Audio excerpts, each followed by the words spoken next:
and we will just. So welcome everyone. We will go ahead and get started because it's a 3-hour meeting. Welcome. Welcome everyone. So I want to first go ahead and get started and say good morning or afternoon, and thank you all for.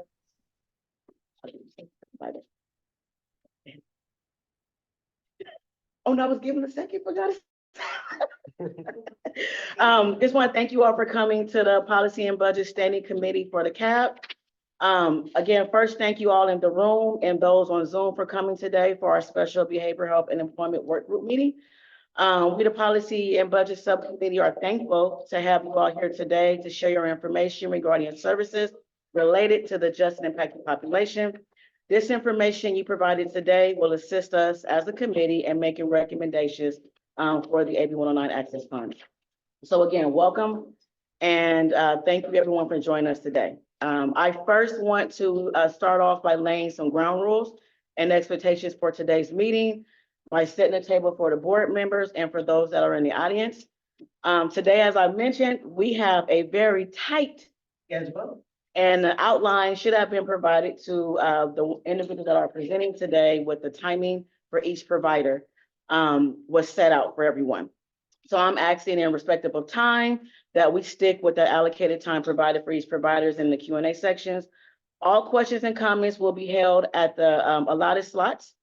So first by the allotted slots, and then those in the audience when we get to that section, question and comments.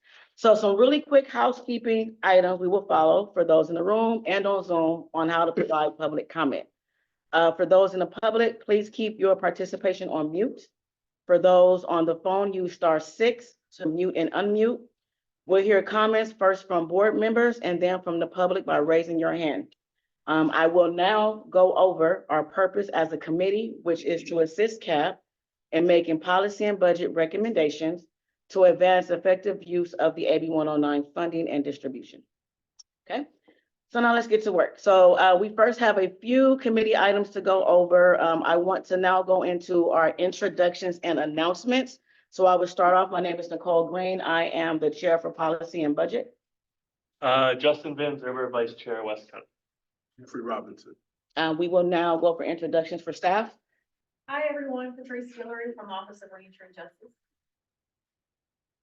Good morning, Garyana Youngblood, Office of Reentry and Justice. Hello, Michelle Elizondo, Office of Reentry and Justice. I think that's it for, no. And I'm Liana Willis, Office of Reentry and Justice. Thank you. Okay, so then we'll go for introductions for those that are in the audience first. We can start this one. Good morning, everyone. I'm Charles Brown. I'm with the Workforce Development Board, Contra Costa County. Good morning, Mia Brown, Workforce Development Board, Contra Costa. Good morning, Wanda Vilas, Global Solutions. Good morning, Janet Evans, Office of Education. Good morning, Ozzy Carter, CAB Chairperson. Good morning, everyone. I'm Fatima with Behavioral Health, Alcohol and Drugs. Good morning, Reese Canal with Behavioral Health, Forensic Mental Health Center. Hi, my name is Angelina Zobair. I am a forensic social worker from the Public Defender's Office. Morning, everyone. Suzanne Tobano. I'm the Contra Costa Health Services County Behavioral Health Director. Hello, everybody. I'm Dante Blue here with Rubicon Programs. Good morning, Gordon McCoy, Director of Community-Based Programs, Rubicon Programs. Thank you very much. And we can move for introductions for those that are on Zoom. I'm Nicole Billich. I am the Human Resources Manager for Contra Costa County. Susan Woodhouse, Departmental Fiscal Officer for Public Defender's Office. Ann Elliott, HR Director for Contra Costa County.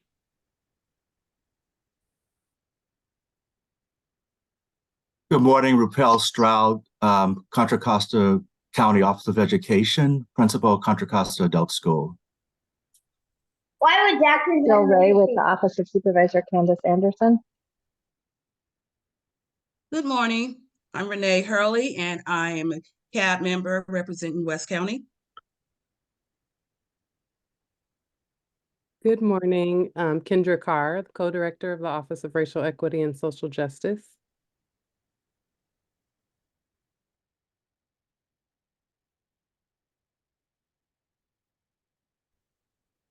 think we have two more. If no one else wants to introduce theirself, a second. Okay, we will move forward.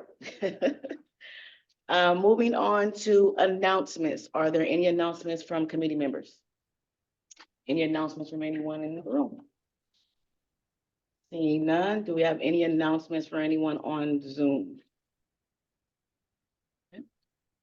Seeing none, we're going to move on to the next item on the agenda, which is for public comment on any items under the jurisdiction of the Community Advisory Board and not on this agenda. Seeing none in the room, seeing none on Zoom, moving right along.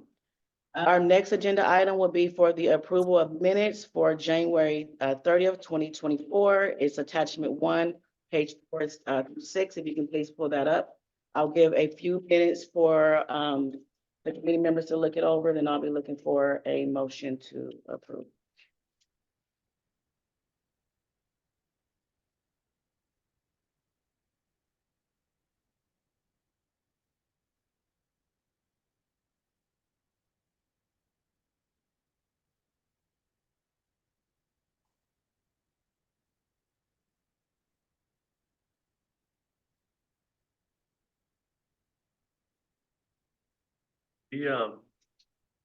Did we get any of the information from the next steps, Patrice?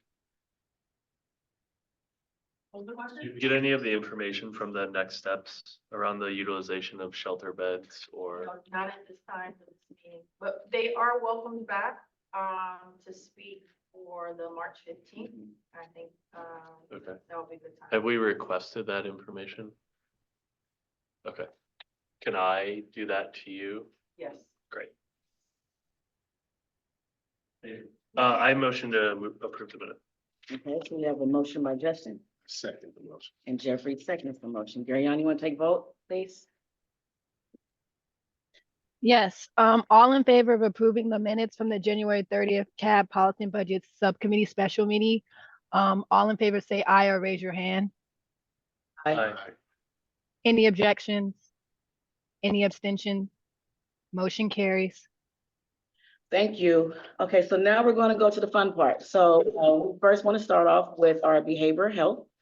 Just to recap again, we have due to the schedule, please hold off for any questions and comments for that section until that time is allocated. So again, I'd like to say thank you to our behavioral health guests and partners for submitting the information that you did and coming today. So we're going to go ahead and turn it over to you for your presentation. Gary, if you can, oh, you've already done it. Thank you. So that is on attachment 2. Page 7 through 26, and I will turn it over to us. Good morning, everybody. Good morning again, Suzanne Tavano, County Behavioral Health Director, and thank you so much for inviting us to be here with you. And you are all so organized, like, oh, Patrice, excellent. It's like I want somebody to tell me exactly what to do at all times. So I really appreciate that. So yeah, thank you for having us. A lot of information was requested. We put together as much of it as we could without having to divert many staff to pull some more detailed information, data basically, which we could get to, but didn't for this purpose. So thank you. I thought I would, because there were a number of questions around funding and what do we do with it, and just thought I would just really quickly start with kind of an overview of who we are. So we call ourselves Contra Costa Behavioral Health Services because certainly that's who we are within the county. The State Department of Healthcare Services and the Center of Medicare and Medicaid call us the Contra Costa Behavioral Health Plan. And the reason I say that, and some of you have heard me say this before, is that our main contracts with the state is to operate a managed care plan. But we also are providers. And so I think people really focus on us as the community providers, but we have this whole other role that we play. So the major contracts that we have with the state is to manage all of the specialty mental health services, all of the Medi-Cal organized delivery services, and then we have the Mental Health Services Act. So those are sort of three buckets, and then we have block grants that are pretty much categorical, but just as an overview, and so along with that structure on the on the mental, I'm not even gonna say specialty mental health, on the mental health side, about 50% of the services are provided by county operated programs. About 50% are contracted out to community-based organizations. And it's a bit of a different split between children's services and adults, but it averages that. However, for substance use disorder services, Fatima, we're about 95, 98. I keep hoping, anyhow, so yeah.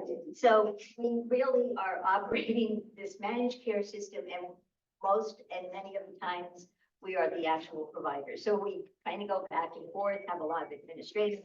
I get into all of this is that we are really highly regulated between state laws, mandates that come from CMS down to DHCS, and then the regulations that the state issues. And then along with that, there are many, many reviews and audits, and endlessly sometimes. The reason I say that is the Medicaid program is highly regulated, where we get to do a lot under the current parameters of the Medicaid program, but Medi-Cal. But a lot of what we do is outside of those lines, and that's where our Mental Health Services Act money comes in really big time. I did want to mention the Mental Health Services Act just in passing, because Prop 1, as you know, is on the ballot in a couple of weeks. I won't say a lot about it. However, if you are interested in dipping in more, next Thursday, we're having a community forum. We'll be going over objectively, factually, what it's about, because there are two really big components. Just want to say briefly, most people throughout the state focus on the housing part, but there's this whole other piece that has to do with services and the funding under the Services Act. So the reason I bring it up again is most of our flexibility is Services Act funding. So that's where we do prevention, early intervention, innovation, the things that are really important, because we don't have to stick to the Medicaid rules, so we can really reach out and better serve very diverse parts of our community within a culturally appropriate framework, which isn't always supported by Medi-Cal, et cetera. So I'll move on. Do you have the slideshow? Yes, Garyana, if you can pull up the PowerPoint presentation for me, please. Thank you so much. I am not a techie person, so I don't even bring my. I'm gonna go to the next page and show you a slide that's gonna be like not a happy slide. Oh, actually, there should be one before that. Yeah.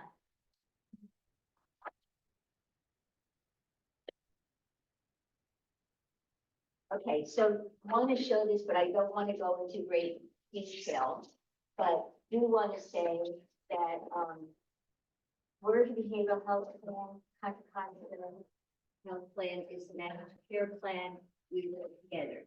We had an MOU that goes back to 2014 to have one integrated access line for specialty mental health services, that's us, non-specialty mental health services, which is CCHP, and then substance use services.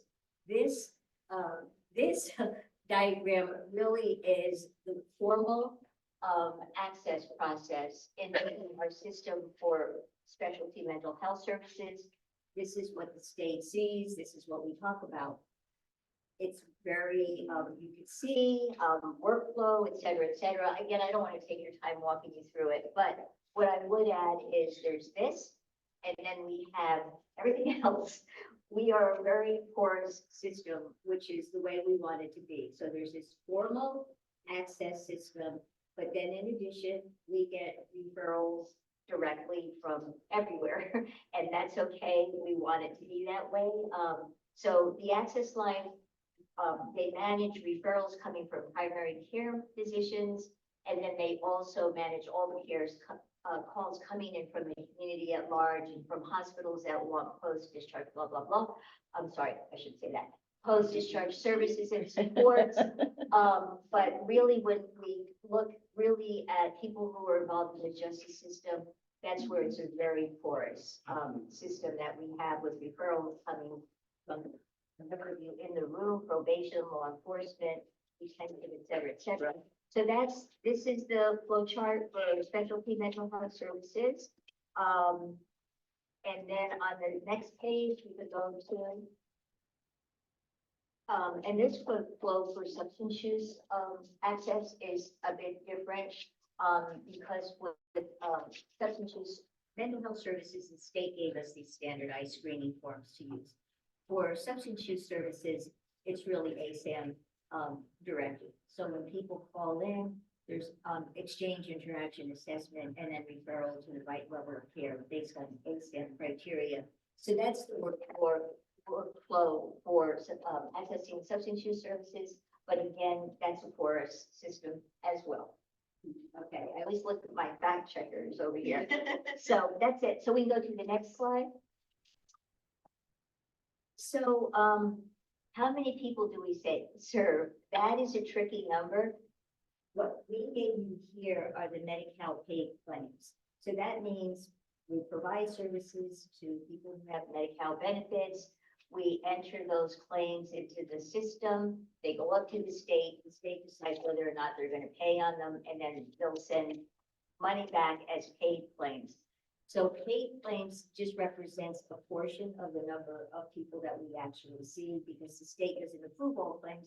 And also going back to what I said earlier about the Mental Health Services Act, prevention and early intervention, that's where thousands more people are served and supported that do not show up in these numbers. So again, this is Medi-Cal paid claims. This is the way the state looks at us, but we know that this is just a small portion of what we do, because what's not included is if there are uninsured people without financial means and they really need our services in order to do it. Again, prevention, early intervention, but also under innovations, which is another Mental Health Services Act, and then different grants that we get. So again, just Medi-Cal claims. And that's the first slide, and we can go to the next one. Which is the same. Everything I just said is the same. These are Medi-Cal paid claims, a fraction of the number of people that we're actually serving. So we can go to the next slide. And so we were. I have a real quick Oh, question. sure. When you're saying medically, Hold medical. on to the section, right down.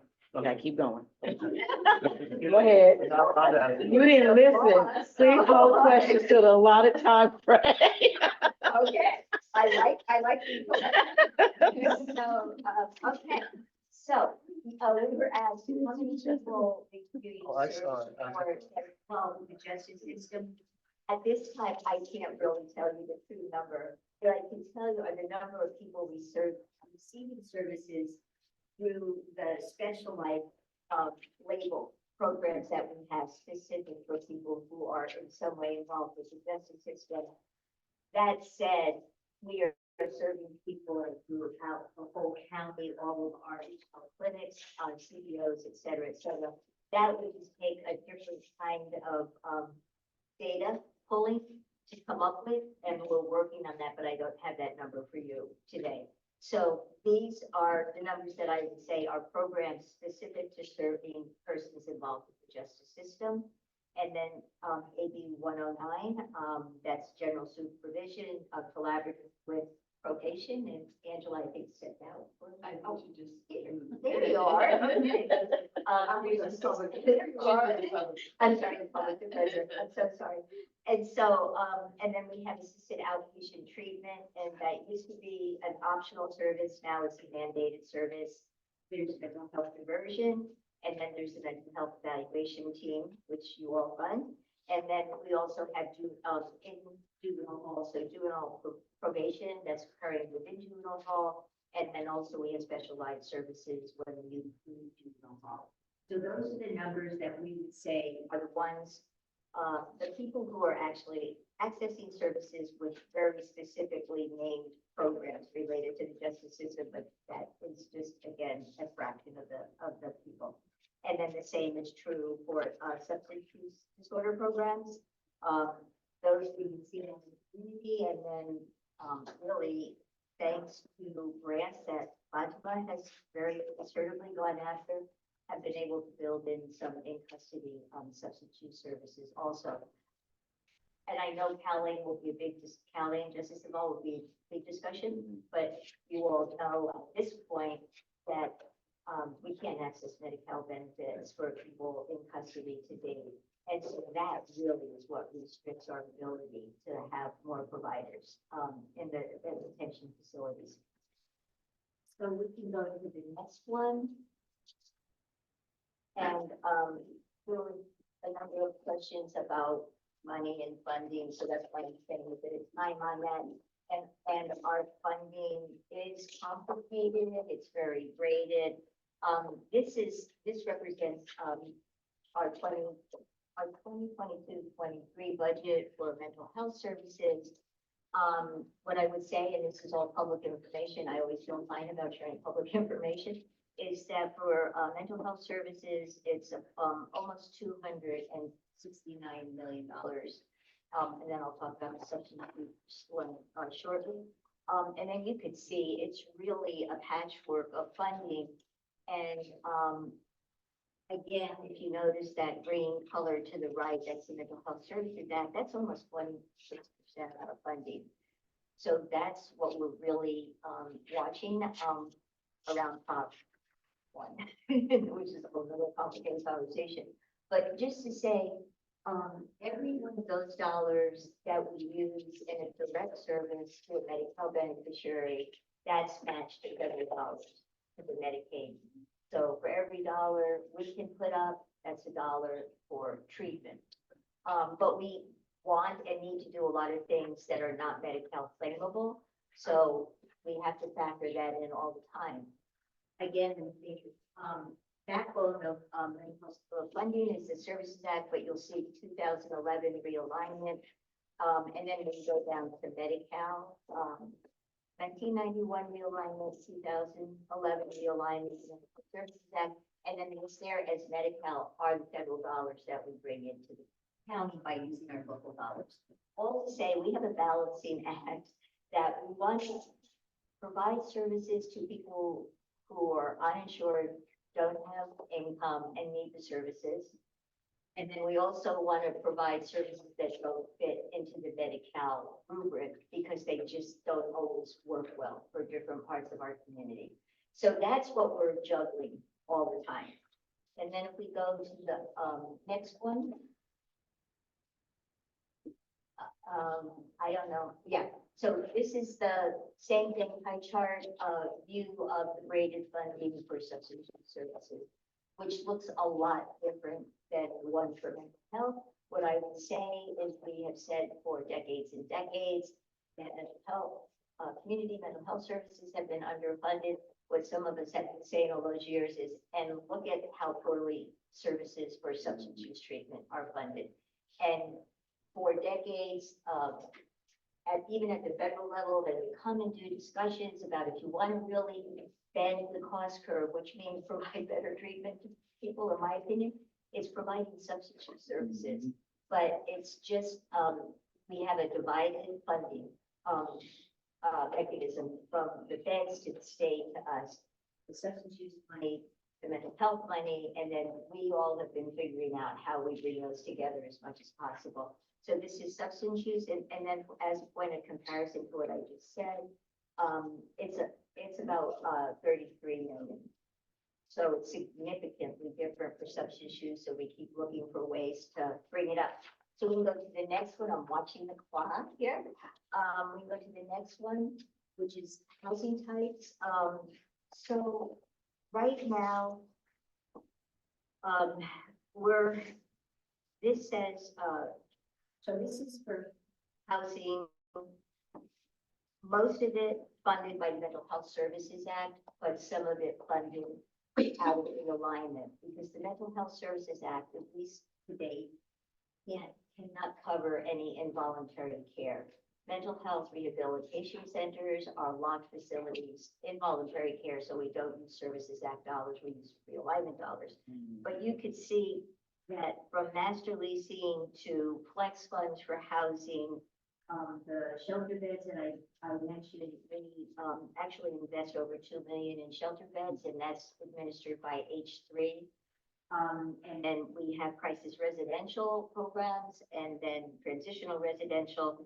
And then what we've really been doing on the mental health side is adding many boarding care, as many boarding care beds as we can, because they're small community, for the most part, small community-based homes. So we want to have people back in the community as much as possible, out of long care as much as possible, and really moving back to the community.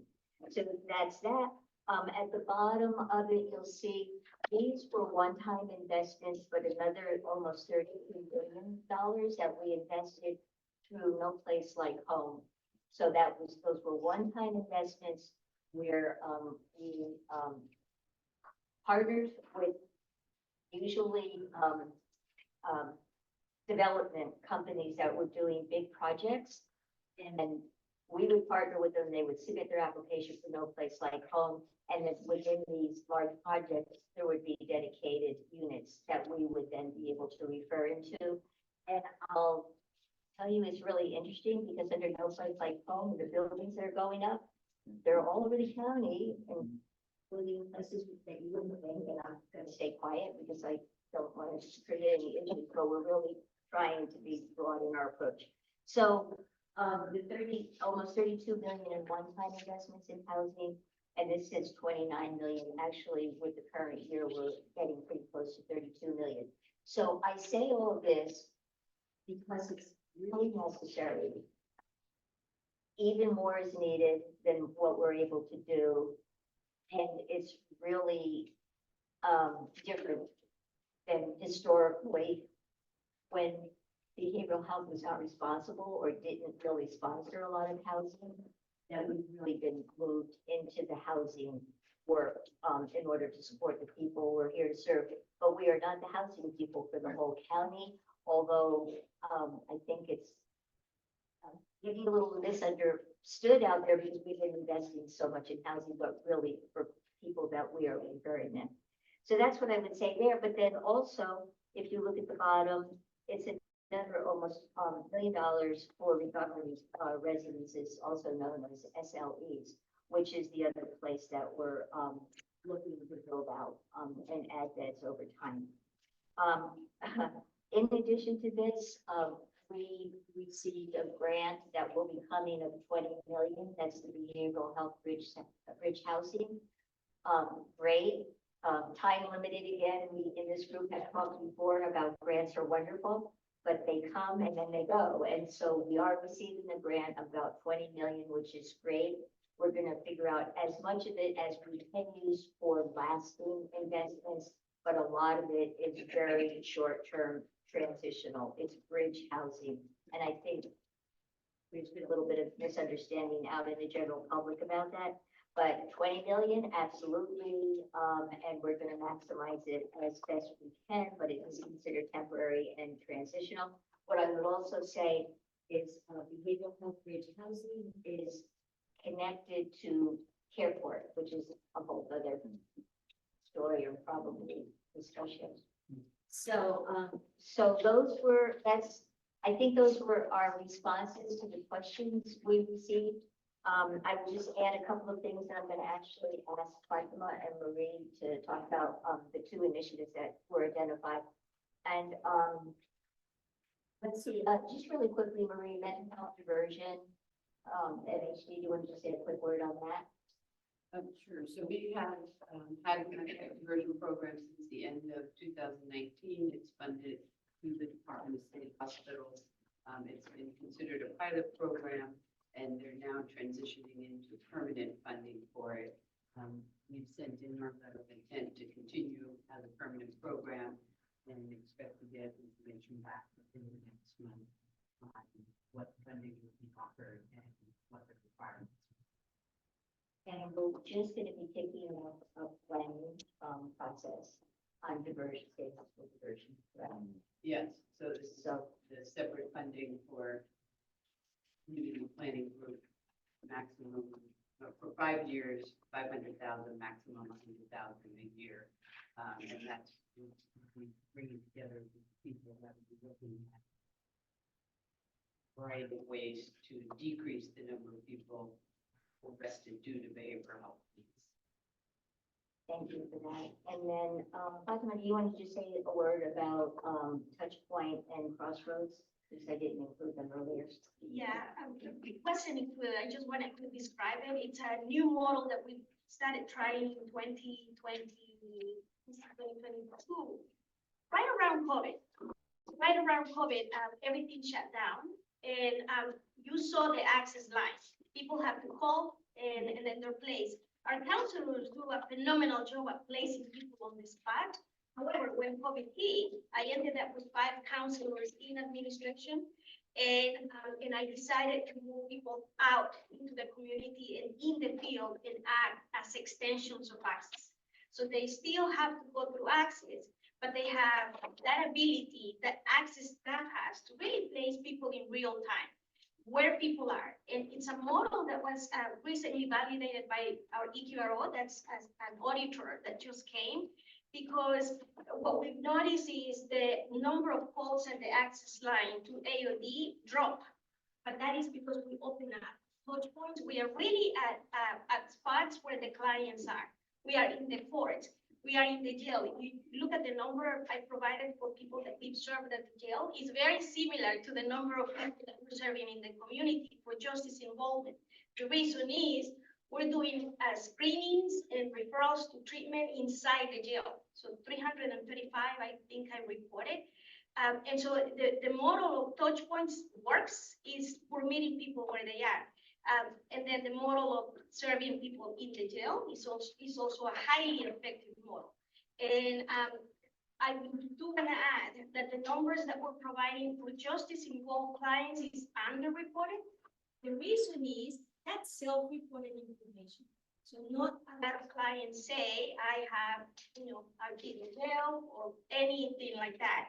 Our systems are designed, I think, at least in substance use. When we ask the questions of admission, we ask, have you been in jail? You have a DUI? Most clients don't say that, and that's stigma, and that's okay. We respect that, but that shows that we're underreporting the data. So in essence, we're serving more than that. In substance use, historically, 98% of our clients have been justice. Thank you. And I just wanted to add to what Marie said, because the other big initiative that's coming up is diversion of people with felony charges down in competent standard trial. And that one we're really looking forward to, because that would be how much for housing? So it'd be 93,000 per day, and then the wraparound services 288 per day, 28 per day per client. Thank you. So again, we're just going out, again, grants are grants, but at least it brings money into the county and lets us start to work, and then we can build the case that we're doing this works. We need to figure out how to sustain it down the line. So I will start there, and then, Fatima, why don't we each do one of the 2 recommendations? Okay. So the first one, But I usually go for one second. So given all that we were just talking about, we really are, not just for this, but increasingly looking for initiatives that really get us either out on the street or as close to the street or facilities as possible. Because as we've all talked about, providing service when somebody says, I'll accept them, it's like really important they happen quickly, because we all know if we go for a dental appointment and it's 3 months away, maybe we'll do it, maybe we won't. But it's like, hey, yeah, come in tomorrow, fix that cavity. So these initiatives are like how really to connect with people real time. We have this very elaborate access system, and we'll keep it. We have to, but we also want to facilitate. And then also, how do we deliver our services increasingly in a different way? So that's the context. So go for it. So the first is a pilot program that provides services pre and post incarceration. And the proposal is that we have a team of 3 really support workers, which are individuals that bring lived experience to their work. And so we would look for people who have been involved in the justice system and or have behavioral health needs. And have them start to work and engage people while they're in custody. And then the same person can follow that person post-release until they're hooked up to long-term services, whatever their services might be, just based on age.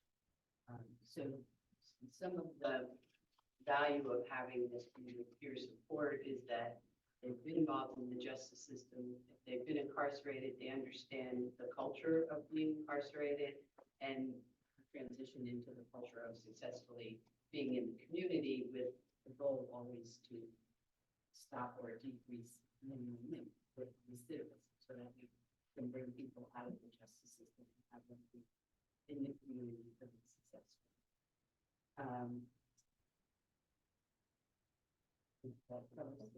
That's great. We're really looking at this as, Calais Justice Involved. As we mentioned to Patrice, we just had a 2-day retreat the week before last, looking at the implementation plan. We have to submit our implementation to the state within about a month. So really focusing on that implementation plan, and then there'll be a lot more planning that goes on around it. So that, as it stands now, the state has set 2026 as the target implementation date. They might move that. That's not set in stone. So we're really looking at this proposal as a way to kind of start the work, figure things out, see, what additional resources, as a result of doing it, what additional resources do we need to build outside? So that's that one. And then, Fatima, you want to do the other? Glad to do the second. So the second model, it's a pilot. Again, we're trying to make these programs sustainable through Calais, Justice Involved initiative, so that we can build Medical at some point. So it will take some time to ramp up, even both of them. But the whole idea is that they become sustainable. But the second model is more like that, meeting the client where the client is almost a service, a clinical service without borders, no box, meeting the clients where they are. And so we're proposing a model. You've seen libraries on wheels, you've seen help for the homeless, mobile clinics. We're proposing a model where we would have a group of behavioral health practitioners, if you will, providing the services that the clients need where they are. This would eliminate use of phones, which sometimes the clients don't have. It would eliminate the fact that some clients don't want to take the medications they're prescribed in the jail, for example, and throw them away. But if we have somebody with medication education, educating them about how they have the power to decide whether or not they want that medication or adjust medication, we think it's very important. We would also be providing linkages to treatment right there and right then. Follow. One of the concepts is to go to where the PAC meetings are, which is, I understand they resumed already. They're once per month. So we would literally be there. The model of the reentry center works really, really well because clients have everything right there in a hub. So we've seen it working. This one is about moving the clinic and trying to find where the population is, including the reentry clinics and health services, because we are under health services as well. I'll stop right there and see if there's any questions. And so I would just add, this is something we've been thinking about for a while, and how do we pull it off? Basically, the funding request is just about staffing, because we're able to pull a vehicle. So that cost we can cover separately. So this is really about the staff to be there to provide the supports. And we just, I think, we just passed around the funding proposal. So for your consideration, and we'll stop there and then be on time and be able to answer any questions.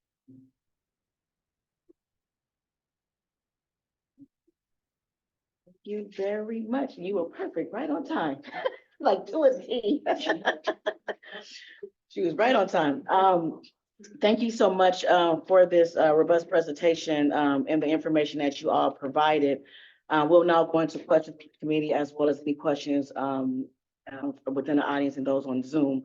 Actually, every question that I had, you actually answered. So I do thank you for adding this last item because that was the last question I have. Do you have an idea of what it cost to be? The only one question that I have is, since this is a one-time funding, how are you going to continue funding the staffing positions going forward? So in the first proposal, it really is a precursor to, telling that it's involved. It will be structured a little bit differently probably, but we will be going in, connecting with people prior to and out. It's not here now, so Okay. 2026, so in some ways, this is a nice bridge into doing that kind of work. Without the thought that it's ongoing, because in terms of once the county justice involved is implemented, we'll use our existing system for the outpatient services, and then we'll have to build out pieces of it, but it really is a segue into the justice involved. For the other, if this mobile service for this population works, I'm regarding it as an innovation project that we will be catching data, looking at the data, and if it's making a difference, we'll figure out how to continue it. We don't have it as an initiative right now, but if we can demonstrate it works, then we can figure out usually how to sustain it over time. Question I have. Any other questions from the committee? I had a question regarding the pre and post incarceration services. Is it based on an existing model? And if so, is there any data regarding outcomes, successful outcomes? Yeah, it's a good question. I don't have data on the outcomes.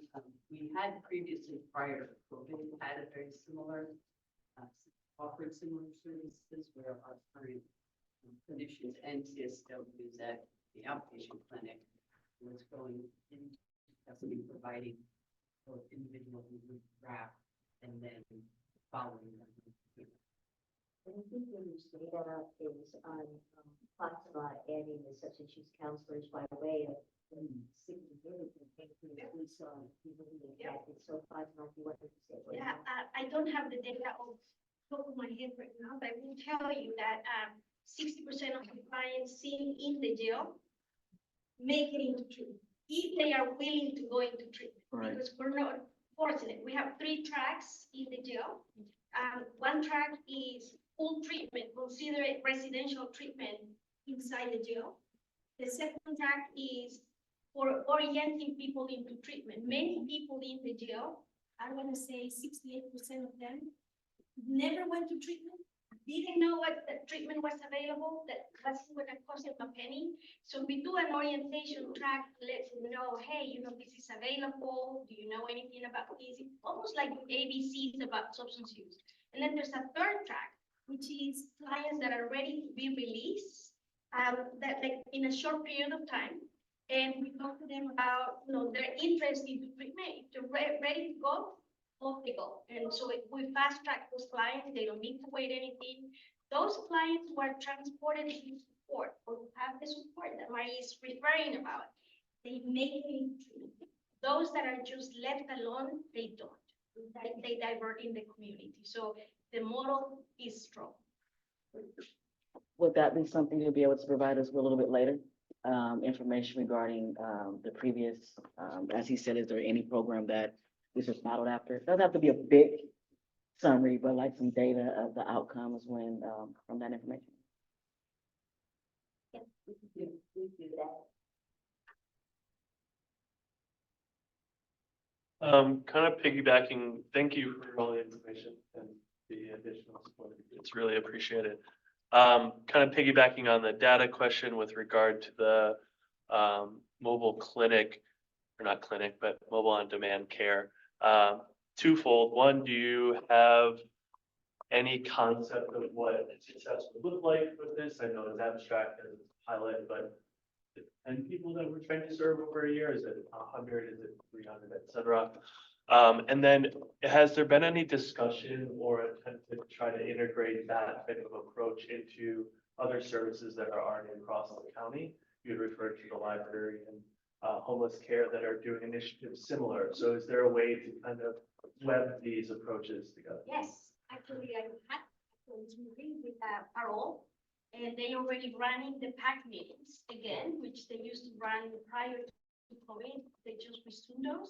We used to go, substance used to go back pre-COVID to these large groups where people show up because they go there for resources, they get information. That's already an existing place where people congregate. The second one is the transition clinics there's one in Pittsburgh and there's one in Richmond, and they run the Serenity. I forgot the name of the clinic, but they run it with African American health conductors are running the clinics, and they receive medical care there, but there's no behavioral health. And 90% of those clients have behavioral health needs. So it would complement, it would be an add-on to the services the clients are getting. Obviously, the hours of operation could be not early in the morning. The clinics take place from 5 to 8. We would like to be there as a mobile clinic and integrate that as part of the. So yes, I mentioned the library simply because, there's libraries on wheels. And so there's no reason why there wouldn't be behavioral health care on wheels. I don't know that the library is a good place to be, but we could try it. So the idea is not to stay isolated, rather to implement something that's already attracting the population.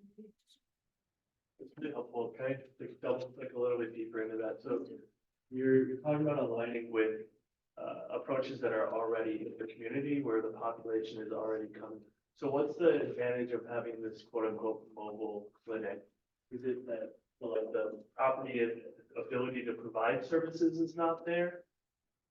Well, we are providing services, but it doesn't mean that the population is going to go to a mental health clinic, for example, Right. or to a substance use treatment program. They call the access line. Right. The difference is we are right there. You come and see us here. We're gonna do your screening. If we, for substance use, we will have the ability to schedule appointments and to lead the person to services with a real person.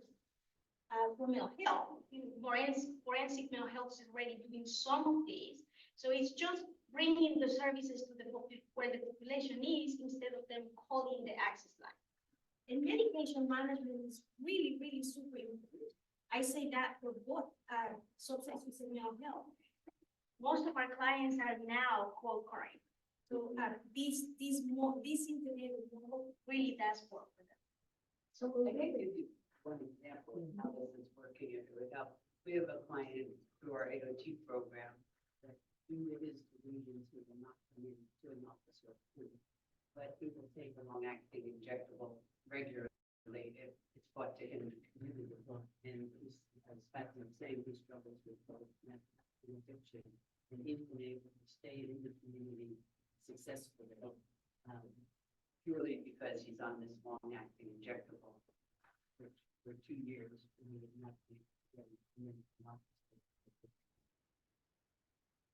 Question for you, is this similar to, it's not really mobile, but I'm sorry, Justin. No, go ahead. Is it similar to, I know the county mental health has I don't want like a mobile home, but it's in East County. Like a church in a homeless area. They don't really drive around. It's like parked in front of a church off of East 18th. And they provide similar services, but it's the county mental health. It would be similar to that. Healthcare for the homeless? Okay. Okay. That's just help. I can hear you. That is just help. This is why we think this model and behavioral health would work. And the reason why I was asking, because it is a great service. Yes. So I was seeing if there was connection to be able to get some data from that, because I've actually seen it. And you're actually correct by bringing it into the actual environment.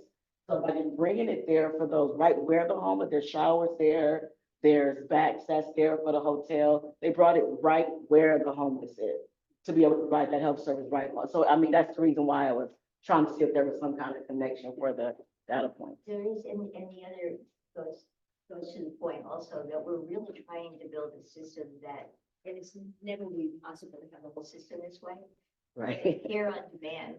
And if somebody, walks out the door of detention and then has to pull the access line and then has to wait until that next clinic or CBO has a slot. Right. We lose them. lose people. So that's what, when I say out on the street in the community, it really is to build out that care on demand. To be there with people. And also people, navigating the public transportation system doesn't always work. And we're speaking honestly. There are people who receive behavioral services who do not want to come into our buildings. Right. Because it's stigmatizing, they've had bad experiences, et cetera, et cetera. So, and we don't want to keep losing people that way. It's true with the encampments, H3, 4 is going into the, we also increasingly are partnering with them on that. And there are some people who are unsheltered living out there, who are agreeable to taking medications. They don't necessarily want to go into the clinic because they don't want to screw that sort of. So, yeah, that's our rationale. Thank you. Any other questions? Other questions, Justin? I have a pie in the sky question. Ask it. Ask it. No, there's no bad And question. it's not directed to you all. I think it's a larger question, but one of the things we keep kind of going back to is like gaps in services. I heard you allude to an individual coming out, making a phone call and not get connected to a CBO. And we hear that across all departments. And so is there like an effort to document that gap? Like maybe it's not in a department, but across the county, and really showing like, if we had more money, we could serve this many more people, or this many more people would get services directly out of incarceration. Because I think what I'm challenged by is how does this move the needle, right? Like what is the number of people that we're gonna be able to provide this service to that wasn't already getting that service? And that's the delta we don't know. Yeah. And I'm just being upfront, Yeah, we yeah. don't know. And so what are the measures of whether it works or not, like the crude measure?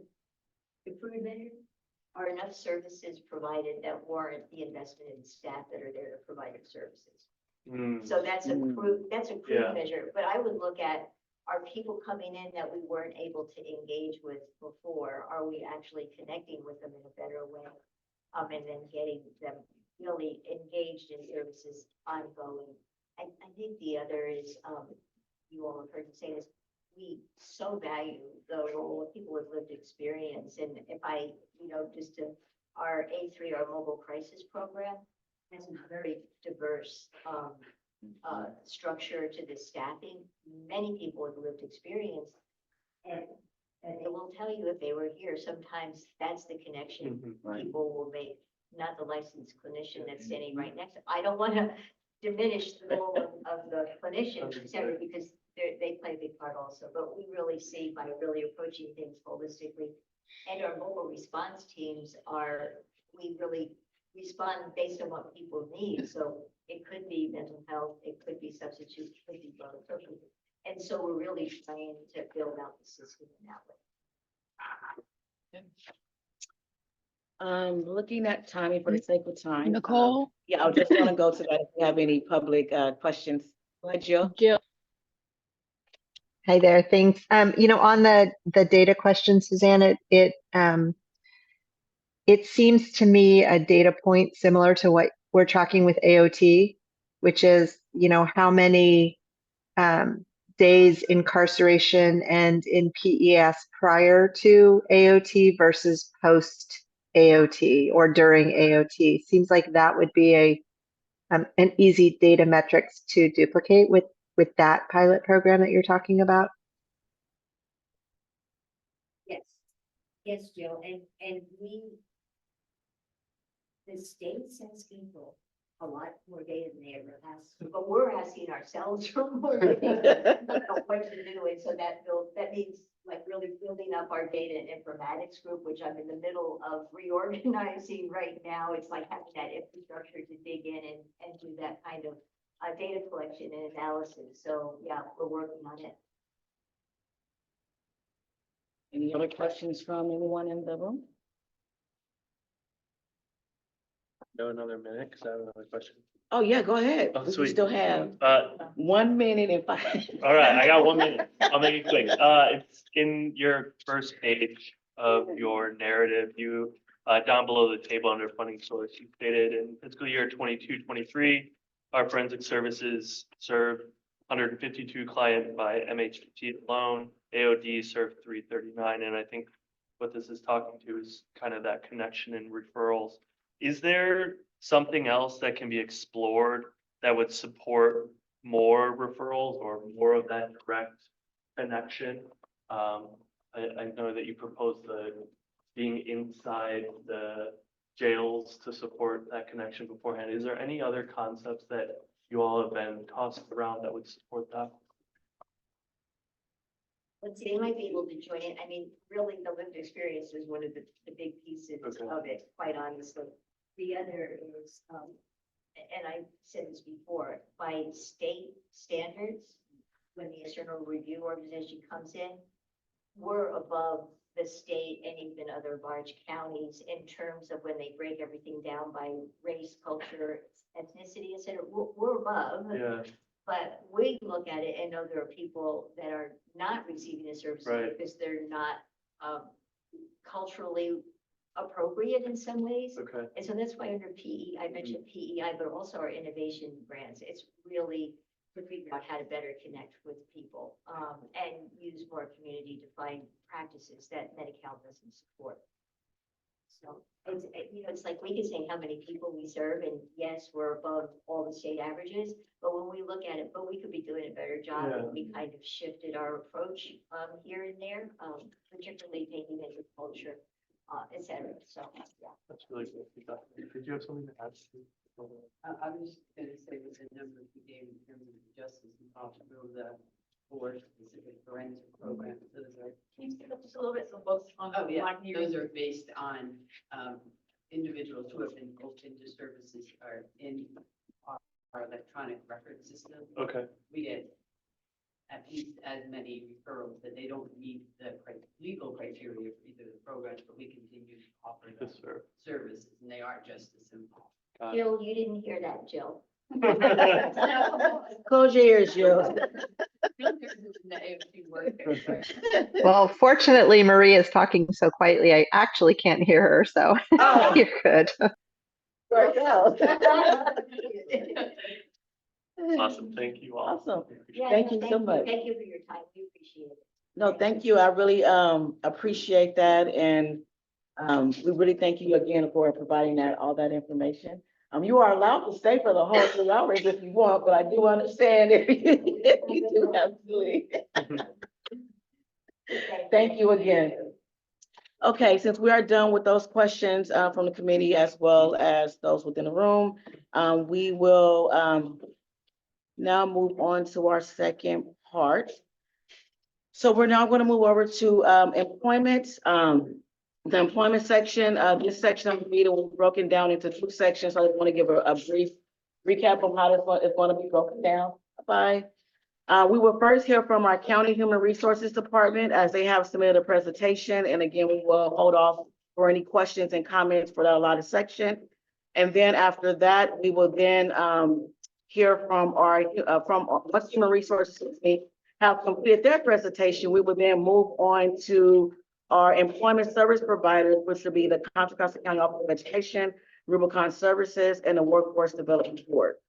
So we're going to move on now into our Human Resources Department. We'd like to thank you as well. Trying to figure out. No, they're On all. the- Oh, I'm trying to figure out where they are. Up there. Hello up there. Yes, I'm online. Sorry. Can you all hear Sorry, me? I was circling the room. So I'll go ahead and turn it over to you. Thank you again for presenting today and providing your information. I'll turn it over to you for your presentation. Absolutely. Thank you very much. So as I stated in my introductions, my name is Nicole Billich. I am one of the human resource managers within Central HR for Contra Costa County. I'm here to give some information on the county's hiring practices and how those are going to relate to the candidates with criminal histories. This is informational only. I do also want to caveat that there currently are not any positions that are specifically allotted for hiring those individuals with criminal histories. I know that was a question, so I wanted to make sure I put that in there before I started through the presentation.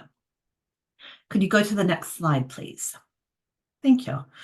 So the county does have Administrative Bulletin 415. This was created by the county to address the policy on any pre-employment screen that's done. It promotes consistency in hiring. It's very appropriate. Make sure that there's job-related screening of finalists for any positions they apply for. The effective pre-employment screening is intended to evaluate the suitability for a job, and it will protect the safety and security of the employees, clients, residents, and public, as well as any county assets. The policy also goes on to detail the authority of the county administrator, the policy directives on consideration, the responsibilities of my department, human resources, and finally, Section 5, which I have noted here, which engages in the background investigations for any candidates for employment within the county. So after receiving a conditional offer of employment, finalists will undergo a fingerprint section, background investigation with specific components for the background check limited to the job-related or legally mandated investigations based on the nature of the duties of the position and that they're sought. So there's very important to stress there that we're looking at how their duties and responsibilities relate to the information that they are providing to us. Next slide, please. Can we go to the next slide, please? Thank you. So there are a couple of components for the pre-employment screening, and I've outlined them all. We will only go over the centralized conviction history screening because that is important to the topics that we're discussing today. But I did want to provide all of the steps that could be subject to any candidate that is employed within the county that has received any kind of pre-employment offer of employment. They may have the conviction history, a compliance from the IRS 1075, reference checks, verification of course, all the work experience, education, and other information they have provided to us, DMV checks, DOT compliance, civil record checks, credit checks, additional vetting, and this will all be dependent on the type and scope of the position that they do apply for. Next screen, please. So now we'll kind of get into some more meat. So the centralized conviction history screening.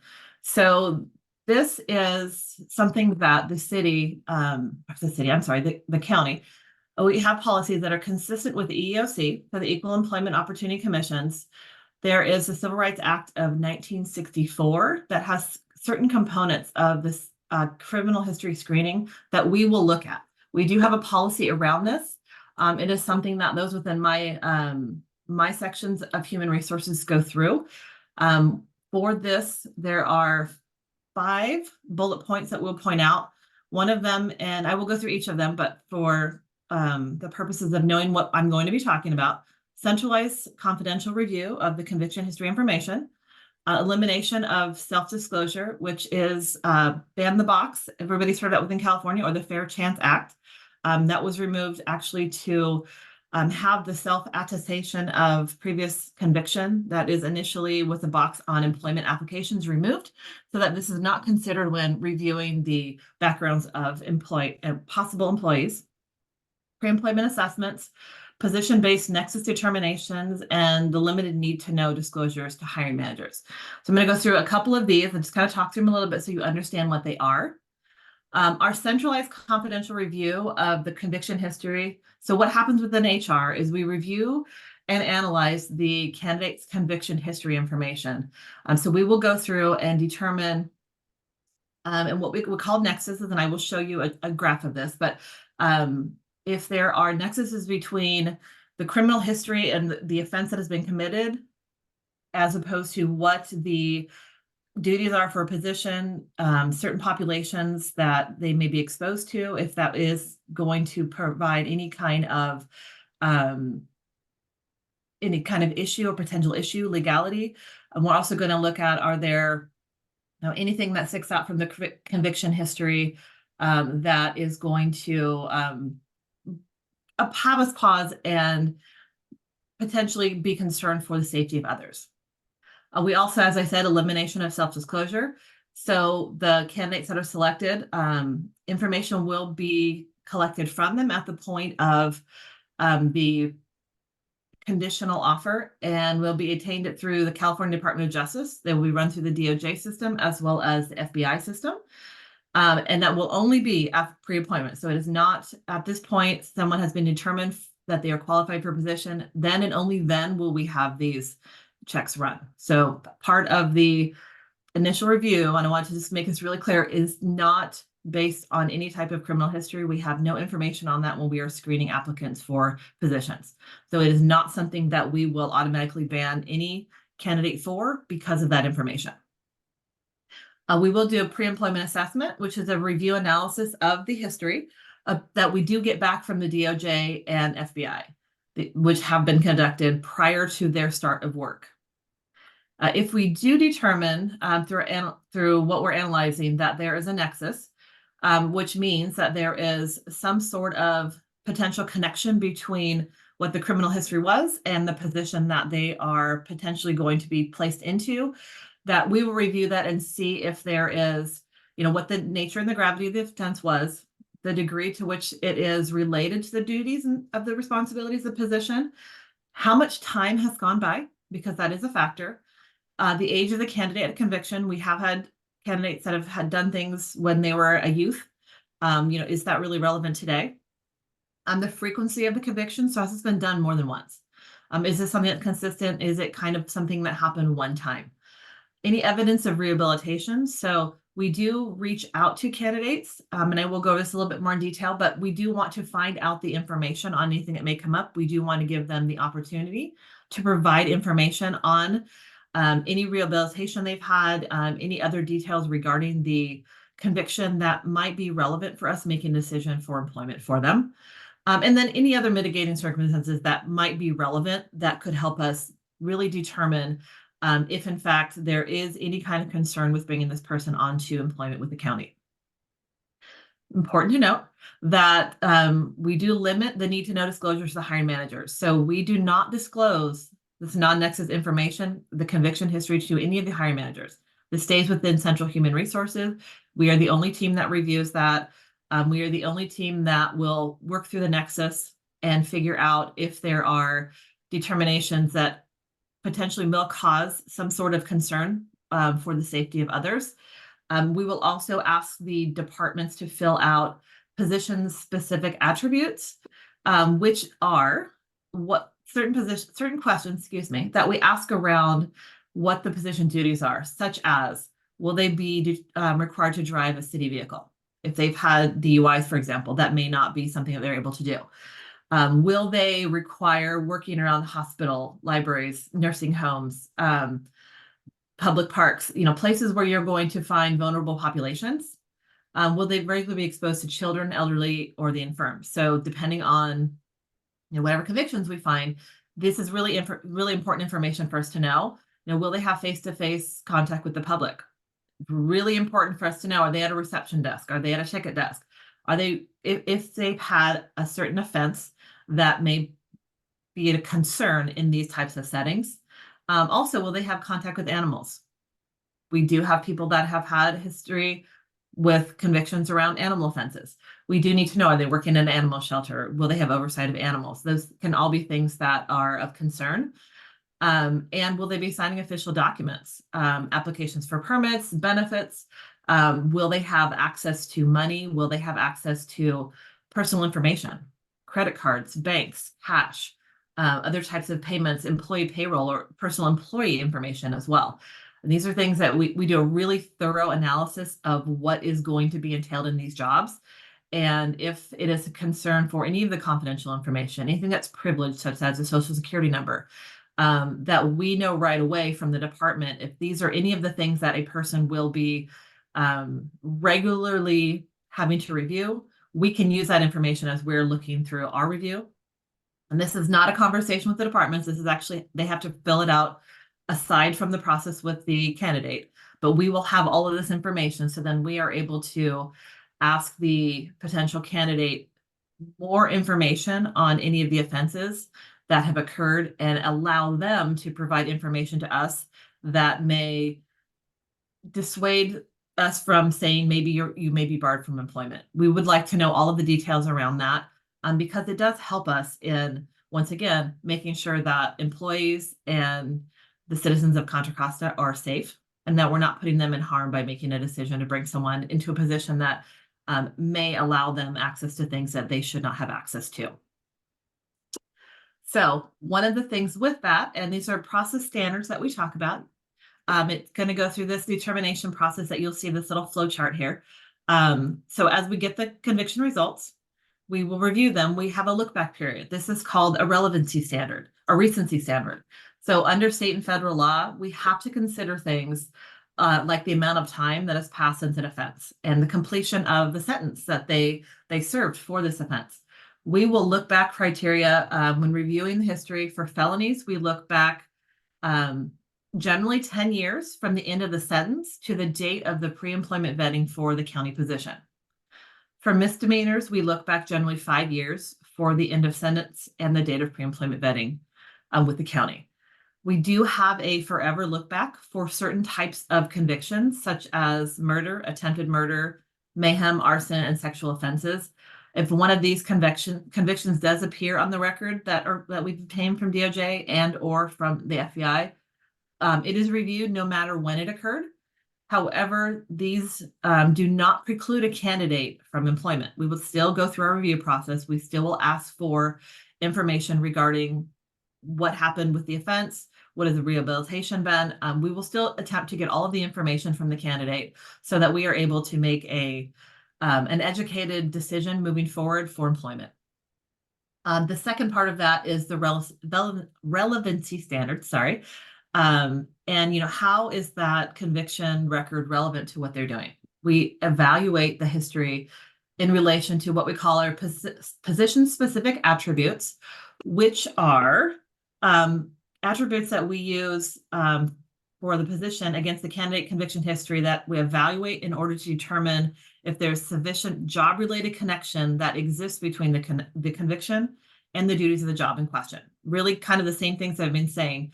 We go through the worksheet that's been provided by the department, and we look to see with the conviction how that relates to these duties and the populations and or duties that this person will be subject to do on a normal everyday basis. With that, the PSAs, we're going to look at, and I've already kind of gone through them, so I won't go through them again, but they are categorized into 7 predefined groupings, which are violence, vehicle, property, drugs, fraud, weapons, and sexual offenses. The conviction categories are linked to each of these PSAs, which are duties within the job. Like I said before, are you working with vulnerable populations? Are you working face-to-face with the public? Are you working with animals? And so we will use these to create a possible nexus, and we will then use our assessment to determine if, in fact, there is sufficient information that we will or will not provide employment for that candidate. The third part of this is rehabilitation standards. This is our third R.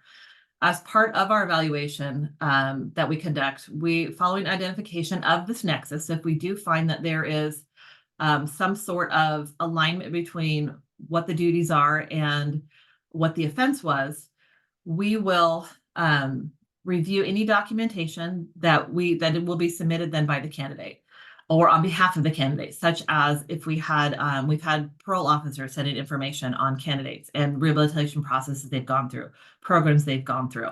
We want to be able to review all of this information so that, once again, we are able to make a fair and educated decision of employment for this candidate. The evidence of rehabilitation may mitigate, but will not eliminate that determination.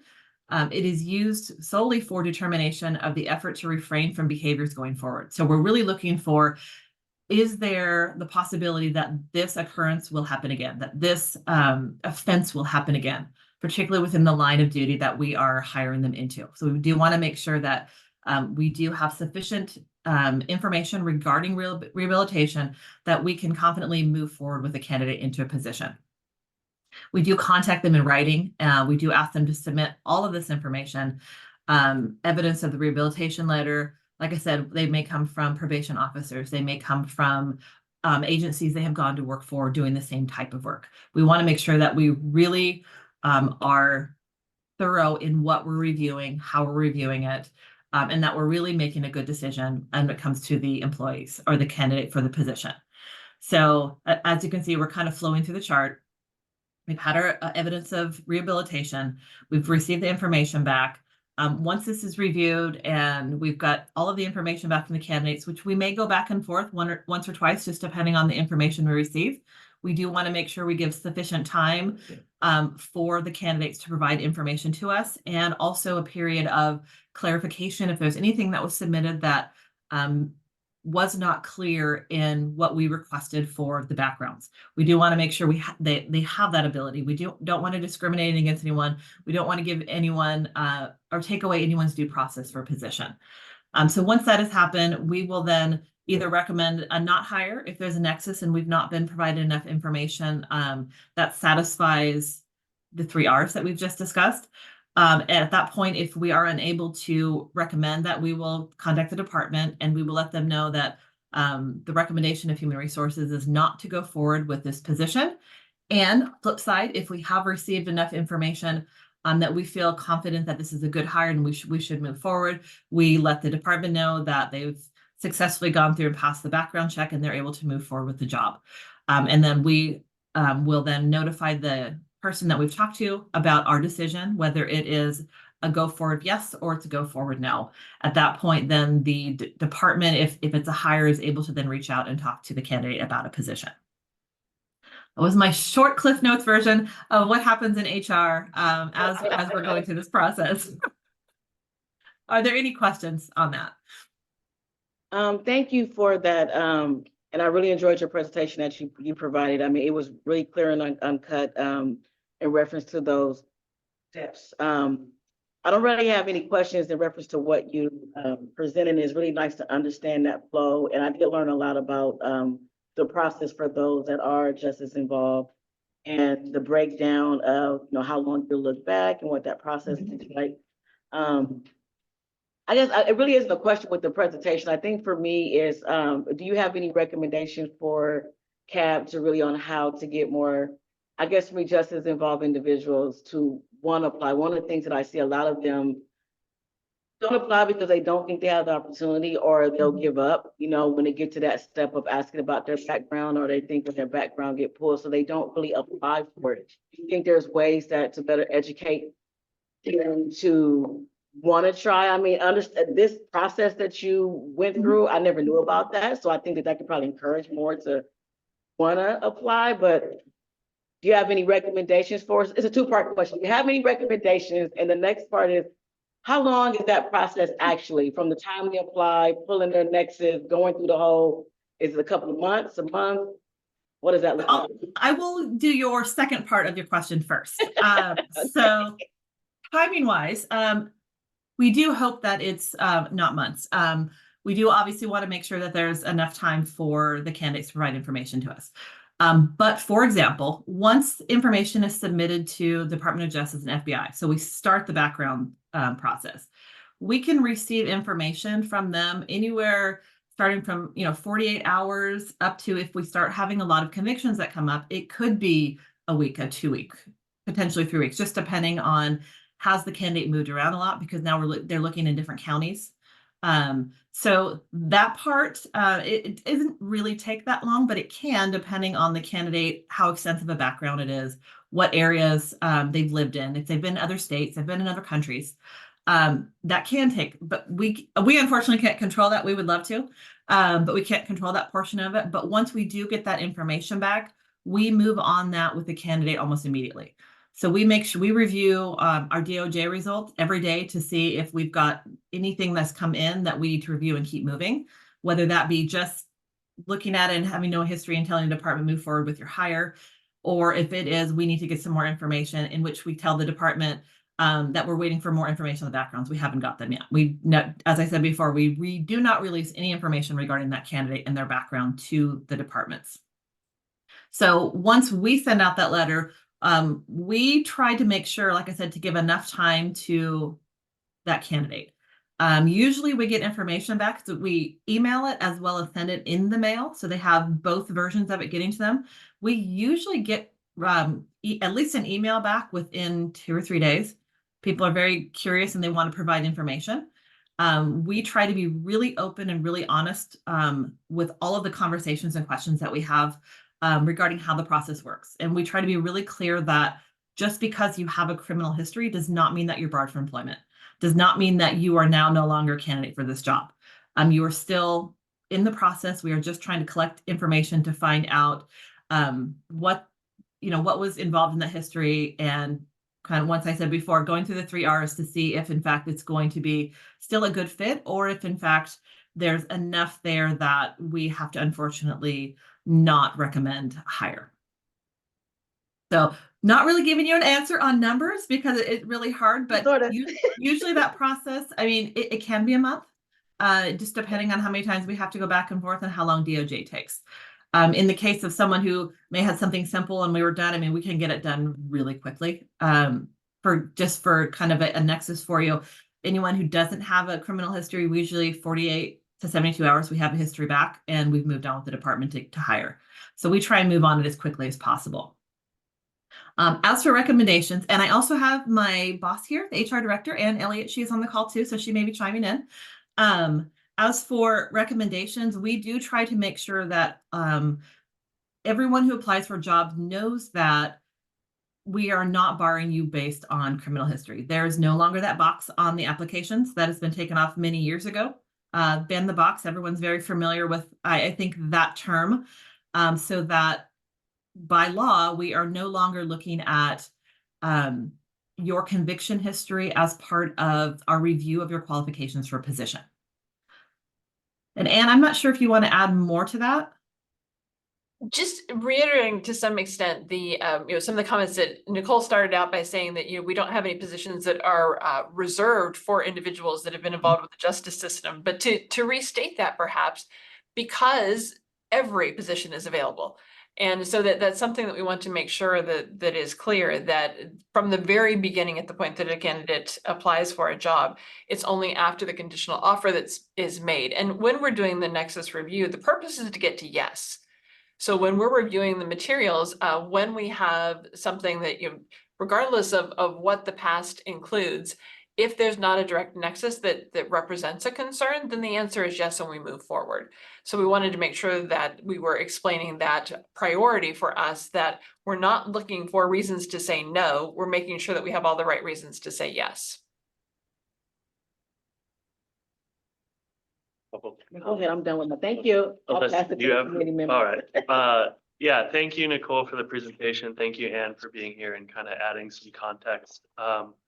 Going to piggyback off of you and some of the voices that were in the room earlier with the idea that including justice involved individuals in our community and in our practice is vital to the success of us building a strong community. I think it's really important that our county prioritizes hiring these individuals. And from what I'm hearing from you both, it feels as though we've created an opportunity for them to participate, and whatever happens, happens. And I think we need to rewrite that. And I think CAB needs to amplify that voice. And I would be curious to hear from HR what we can do to amplify that. Is it that checklist that you all were talking about? Is it providing that to applicants in advance so that they do know if they wouldn't be eligible? Is it identifying specific roles within the county that would be more likely to hire individuals who have gone through incarceration? I think there are strategies that we should think about, and sorry, I'm getting emotional because this is really frustrating to me, but I think there are strategies that we should put in place that is creating a clear pathway for these individuals instead of hiding behind, we're going to wait to figure out if you're not eligible for this. There isn't a question at the end of that, and I apologize, but if you'd like to respond, I would love to hear your take on that. Yeah, I would be happy to provide some response to that. And I know that we're seeing portions of this, we're looking at various sides of similar issues. To the extent of listing positions that might be more likely, For us, that creates the aspect that we're, what do I want to say? Pre-analyzing, we're eliminating people in advance. And that's what we're trying to avoid doing. And I understand what you're talking about in terms of making availability and getting word out to people. But from our perspective, every single individual has the ability to apply for every single job. And we feel like if we're making a list of ones that, if we're highlighting specific jobs, that implies that all the others aren't reachable. And that we don't want that to be the message. We want the message to be that, that you have this opportunity to apply for literally any one of the couple of hundred jobs we have posted on any given day, to have that opportunity. And so we try to make sure that we're not sending the wrong message to candidates that are looking at postings. In terms of ways that we could get the word out more, I think that's a really interesting piece for us. And we would like to hear recommendations from the various community organizations that are looking at those issues. And we've also started working with our Office of Racial Equity and Social Justice as well, as we're looking at some of the initiatives that'll be coming through. It was interesting because one of the questions that was asked in the preparation for the presentation was if we were able to document how many individuals with some type of involvement with the justice system are employed. And the answer is no, because we don't track it in the sense that once that initial evaluation is done, you're a candidate just like every other candidate, and you move through your employment, and that doesn't follow you throughout your employment at that point. So it is, I think, a matter of how we're viewing the candidates in the same way that we're going through an assessment of, do you have the minimum qualifications for the job? Yes or no? Then we're looking at this as being part of the qualifications that you would need to meet. But we're definitely open to any recommendations to further get the word out that that opportunity exists. I know that we are at time, but I just definitely want to say thank you for being transparent and asking those questions, and thank you, and also for responding. I definitely agree with you from a CAP perspective of uplifting that. And one of the major things that I've always wanted, not always, but I felt that needs to be done is how do we get the justices involved prepared for this process? I completely understand what she's saying because I'm someone who has to kind of go through that. And to have to relive that process is it can trigger and bring someone back. You have to go through all the steps. So I think it's us looking at how can we prepare and prep someone to where they are not scared to apply and believe that, and I see a hand, they're not scared to apply and take that chance to fill out that application and then help them through that process. Because I can definitely tell you, when it gets to that step of asking questions and you have to go through that, you don't know what trauma that person went through and have to live that over and over and over again every time it comes up when that background is run. And I, as a personal person, that is not a pleasant feeling, no matter how many years go past 20 and 30 and they pull your background and it comes back up. You got to relive what happened to you over and over again and hope that you get that position. So I think we can't be charged as a cabinet. How do we help with the little power that we do have to make recommendations to help those in that position? So and I think if they're open to it, that we add them to that outreach. Yes. List, and we do a meeting with them from full cab. Would you guys be open to that? Yeah, absolutely. And I want to kind of add to what you're saying in the sense that for the vast majority, vast majority of individuals who apply for jobs, there's no nexus and we don't ask any questions, we move along. The only time we would be asking additional questions is if we feel there might be some reason to say no, and we're trying to find a way to say yes. So we just wanted to kind of clarify that there's no question and answer for the majority of the individuals after the results have been received. In most cases, we determine there's no nexus and they just move right along with no stops. I'm sorry, Dante, I know you had your hand raised. Yes. My name is Dante. I'm with Rubicon Programs. Thank you for the presentation, Ann and Nicole. Appreciate that. Oh, absolutely. I can speak louder. Are you able to hear me? Yes. Yes. All right, great. I appreciate the presentation and had actually several questions. I know we're squished for time, so I'm gonna try to bring it down to just two. My first one, I think, kind of in line with what we've already kind of heard, and my question is really about what information is available, right? Like, are you keeping data in terms of the decisions? How many times are people who have eviction history actually being hired, right? Like, are you actually keeping that information? And is it public available. So that's one side of the information question. And then the other piece of it is this idea of which convictions are there in the nexus, right? So you've made that determination a number of times. Are you providing that information? Hey, you've determined that for animal shelter, animal abuse has a nexus, right? Like, is there a list of that so that when people are actually looking, they know where there's already been a determination of a nexus? So questions around the nexus, you know, position the nexus, and then also what data information is available about the decisions being made ultimately in that process. Yeah, so looking at in terms of the number of individuals that have come in with, where we do get a hit when the fingerprints are run. We're not currently tracking the idea of the number of, how can I put it, the number of positive hits that we've had. So when we have, as Nicole was describing, if we have someone that had a DUI from 30 years ago, it doesn't apply to anything, it has no meaning. And so it's just, as the staff member runs through and looks at that, they just ignore that one and the person is immediately cleared and they move along. And so we haven't in the past developed a process to record that individual as having been pre-screened and passed. But that's something that we can consider looking at as we move forward, because the vast majority, when there's an individual that the staff feels like they have a reason they might need to say no, then it goes to Nicole to take it to another level of review. And that's a pretty rare thing. We hire thousands and thousands of folks, and very rarely does it actually reach her level to make a final determination on some of those where there's a question. But it's certainly something where we could look at a way to start gathering more data on that so that we would have it available to share. Great question. I thank you. Can I ask one more? I'm Yes, sorry. one more.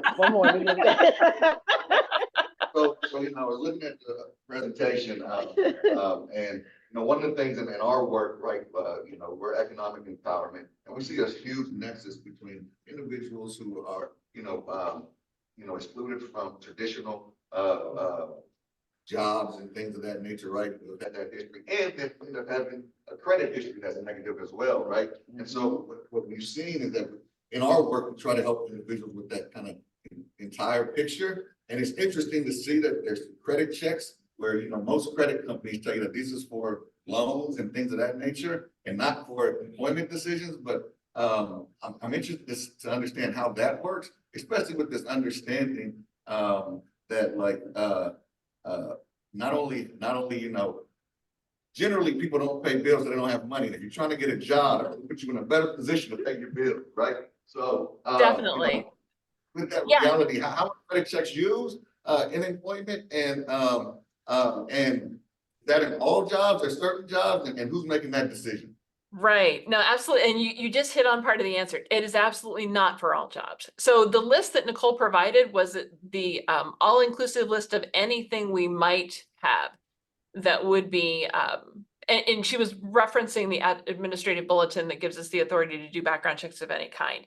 So that's the entire list of things that might be used. And I will give you an example that was just recently very public. When we hired our new treasurer tax collector, a credit check was done on that individual based on the access they have to substantial financial decisions. So that is job specific, and credit check is one that is very rare within the county, for example. And so that is determined with the department as the job is being written and determined. And Nicole mentioned this position specific attributes. That's part of that discussion, is what the access will be and whether or not there's a need. If there's no need to know that, then it's not run. Okay, thank you. Go help the questions, okay? I appreciate you, both Ann and Nicole, for your presentations, and we will be following up with you on a later time with some follow-up questions and possibly coming to the. Okay, we'll follow up with you on that. So I definitely appreciate you for coming and providing this information to the committee today. Thank you for the invitation, and we look forward to working with you in the future. Thank you. Okay, so we're gonna go ahead now and move forward. With our next presentations, we're gonna move over, move over to our employment community program. So we're going, employment service providers, excuse me. So we're gonna first start off with the Office of Education, then Rubicon and Workforce Development Board. What we ask is if you can please give we have all your stuff as a committee. We've been looking at it all week. We've been reviewing all of your information. So if you don't mind, if you can give a quick 5-minute overview of what you've written, that allows us to be able to ask more questions and have a conversation with you all. So I will turn it over to CCOE, and if you can please pull up 34. 34. That's, I'm going to the bathroom. Yeah.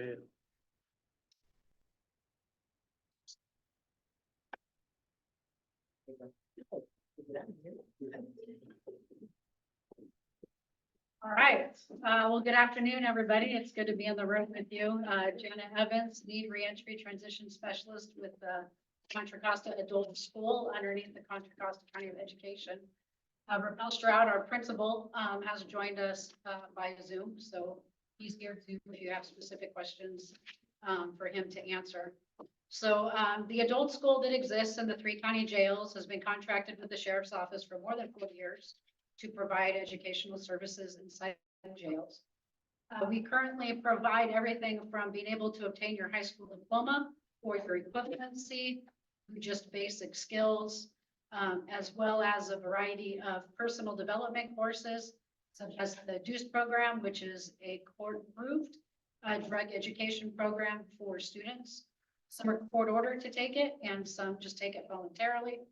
And we also have courses that deal with career readiness, such as our multi-craft core curriculum MC3 pre-apprenticeship readiness program that is nationally recognized and certificated. We do offer digital technology courses where they earn Microsoft certificates, desktop publishing type stuff. One of those classes also articulates to the community college. So they earn a certificate for completing PowerPoint as part of that class. We have workforce readiness classes that focus on resume interviewing, marketing, soft skills, how to deal with conflict in the workplace, anger management, helping them really get ready for the workforce on a more personal level. We also have parenting that's contracted out with another agency. COPE comes in and does our parenting classes. And as far as the workforce stuff, just to reiterate, it's the MC3, pre-apprenticeship, computers, and our workforce readiness program that helps them get prepared. Our transition program called Game Plan for Success will assist individuals personally on helping them write their resumes, possibly even type them before they leave. We will do individual mock interviews with them in custody to help prepare them. And we give them all kinds of information about the career paths they're interested in. And we have the ability to connect them to certain unions, certain employers in the area that we have established relationships with. And the employment piece that we talk about here under GPS was really designed to work more closely with the CTE classes. So if you've chosen a career path and you're in CTE, our job in GPS through Employ Up is to do the individual pieces because we want you to be successful when you leave. We want to see you finish whatever you started inside or go on to the next step of what you completed when you were in custody. Ariana, if you could go down to the service flow real quick for me, 38, I think. Yep.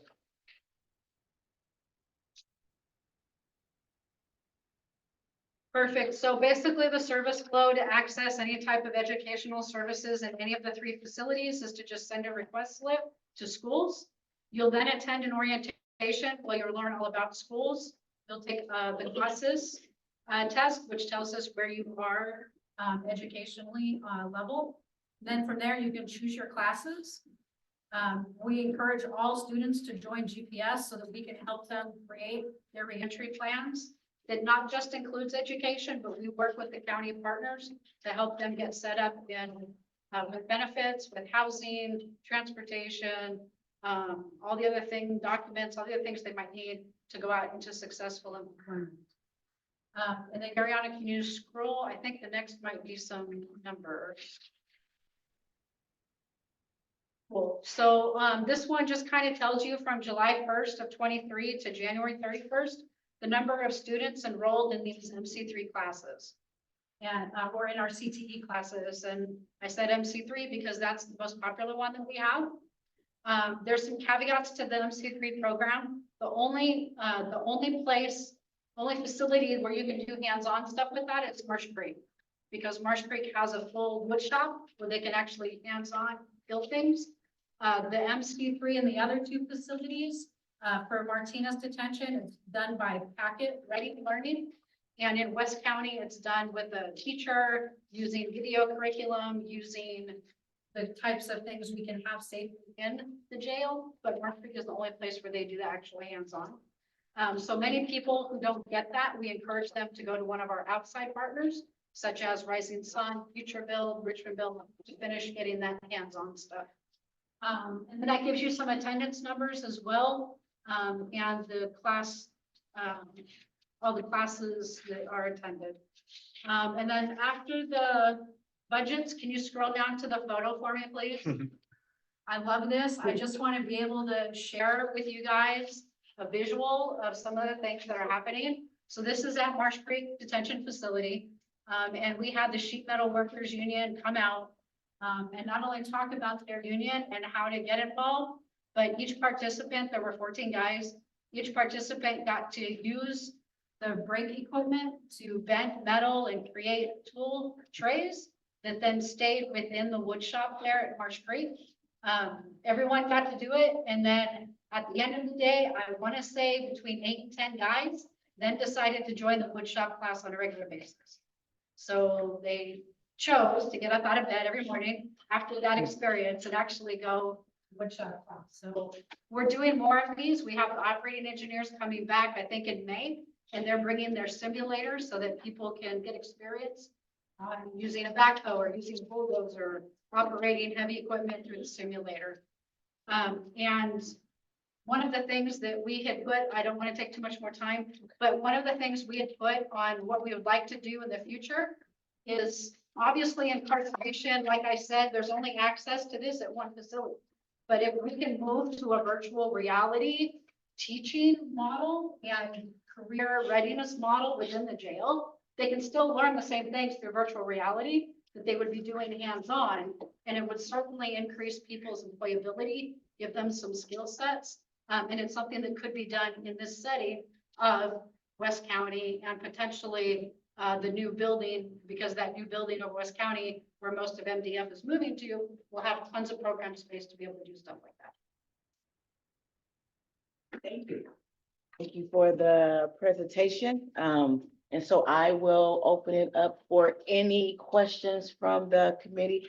I do not have any questions because I work there. So I already know how it works.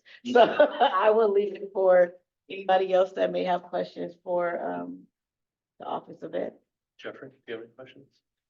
You said that an individual couldn't get their GED or high school diploma. On average, how long does that take for someone in custody? Depends on how many units they have to finish according to their transcripts.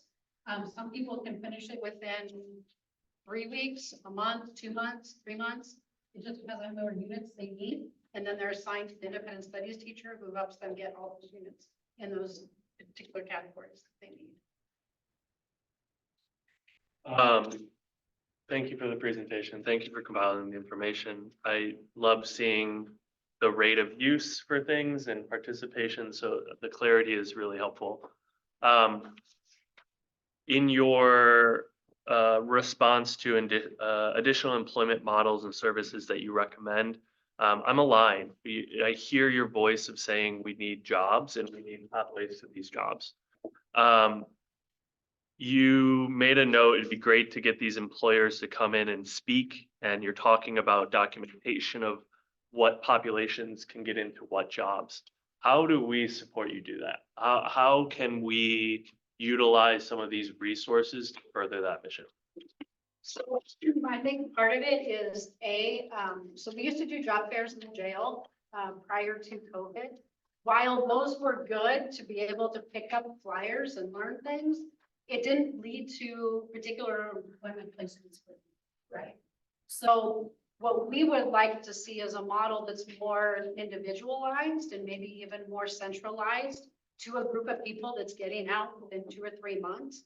And then we focus on what their career interests are, and bringing in those people that are going to help them finish those career interests.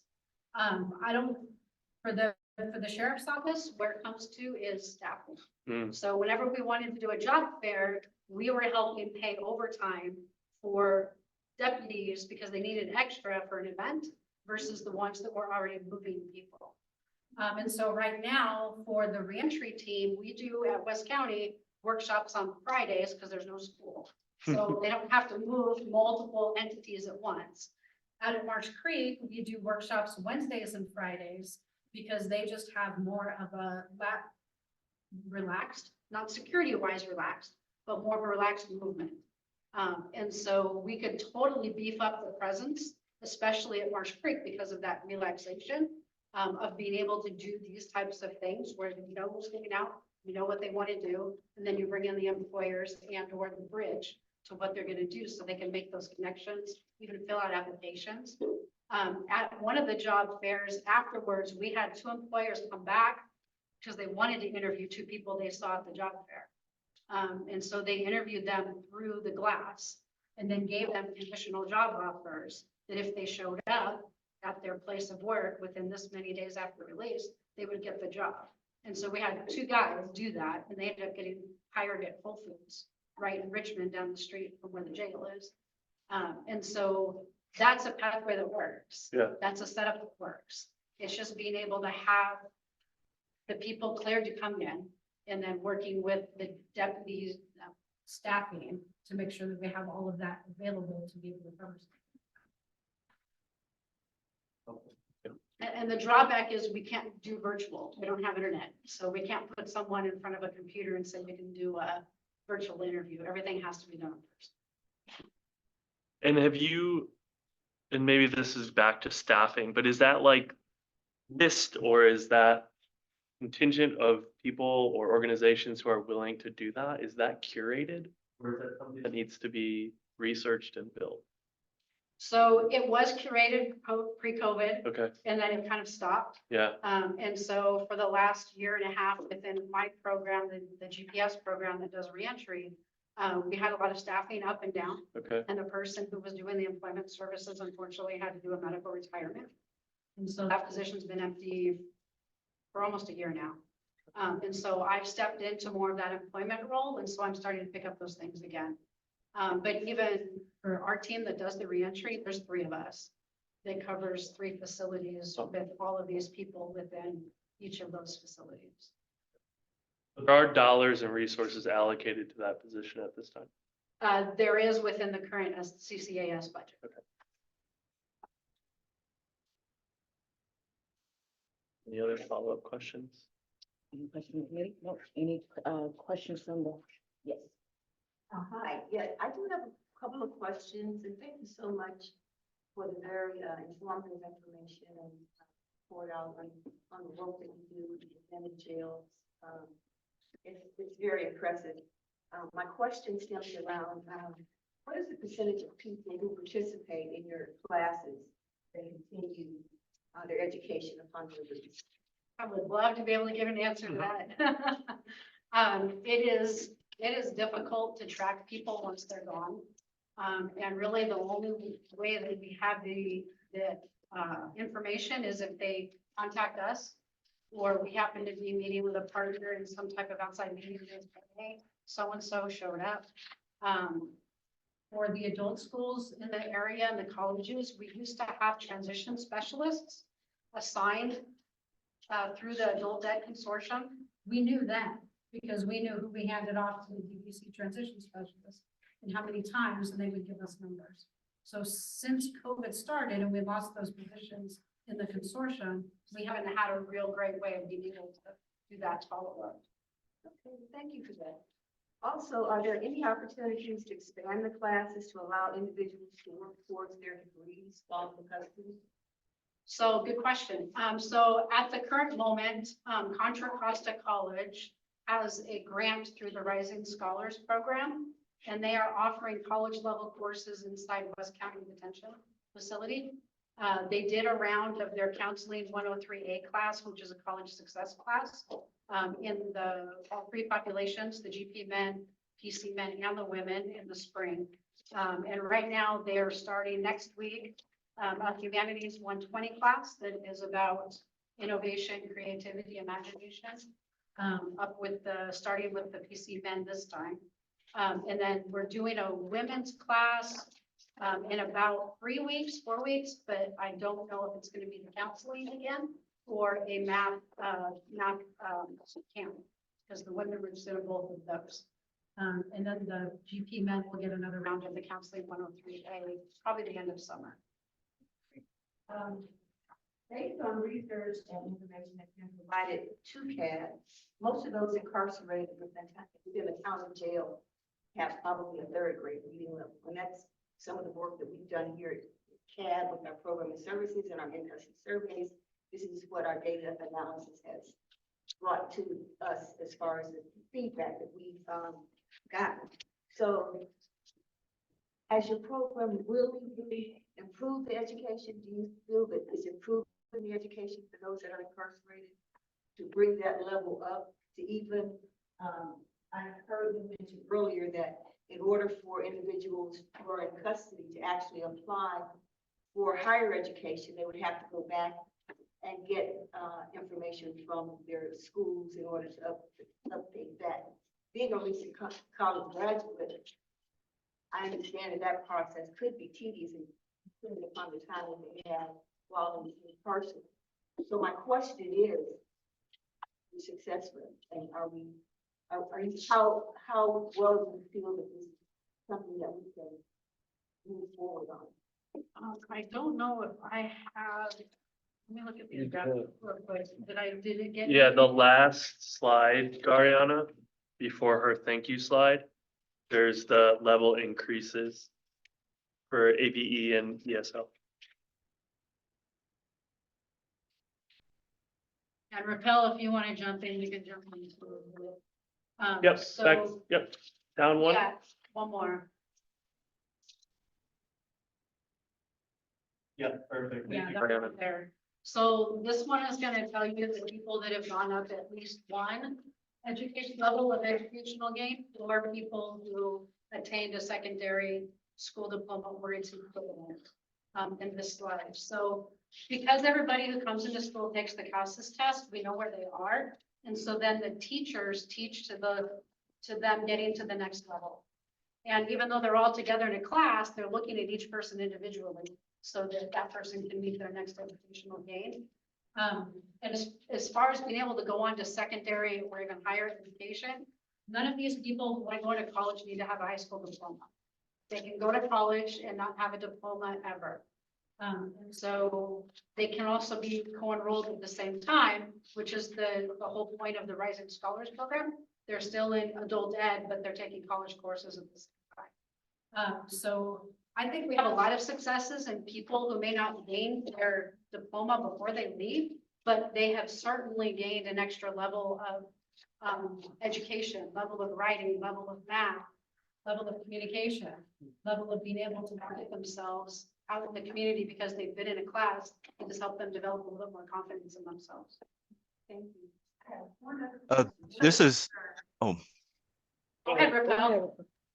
oh, sorry. I just wanted to mention that, you know, this is one of the areas of what we view as continuous improvement. And in our continuous improvement plan, it has been and will be written into our WASP plan. We're currently accredited until 2026. And we want to make sure that that we're always looking forward to increasing the number of people who are, you know, able to move to a greater achievement level. But I wanted to also mention that we have a special education program, special education teacher. And so anyone who has received special education services in their home district,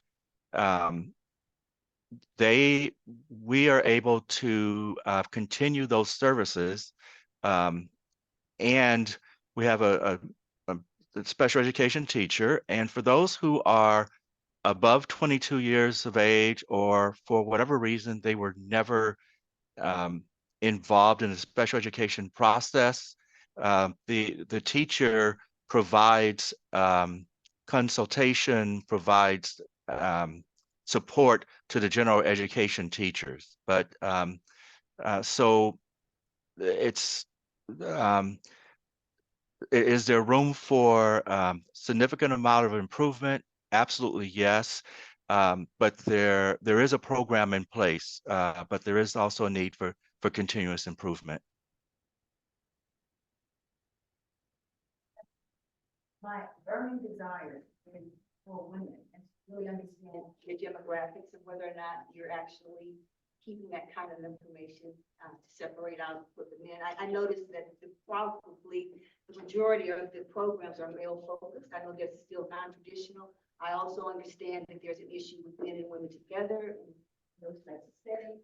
My concern and my passion is women and actually what types of educational services and programs are really available and how many of them, the numbers that are participating.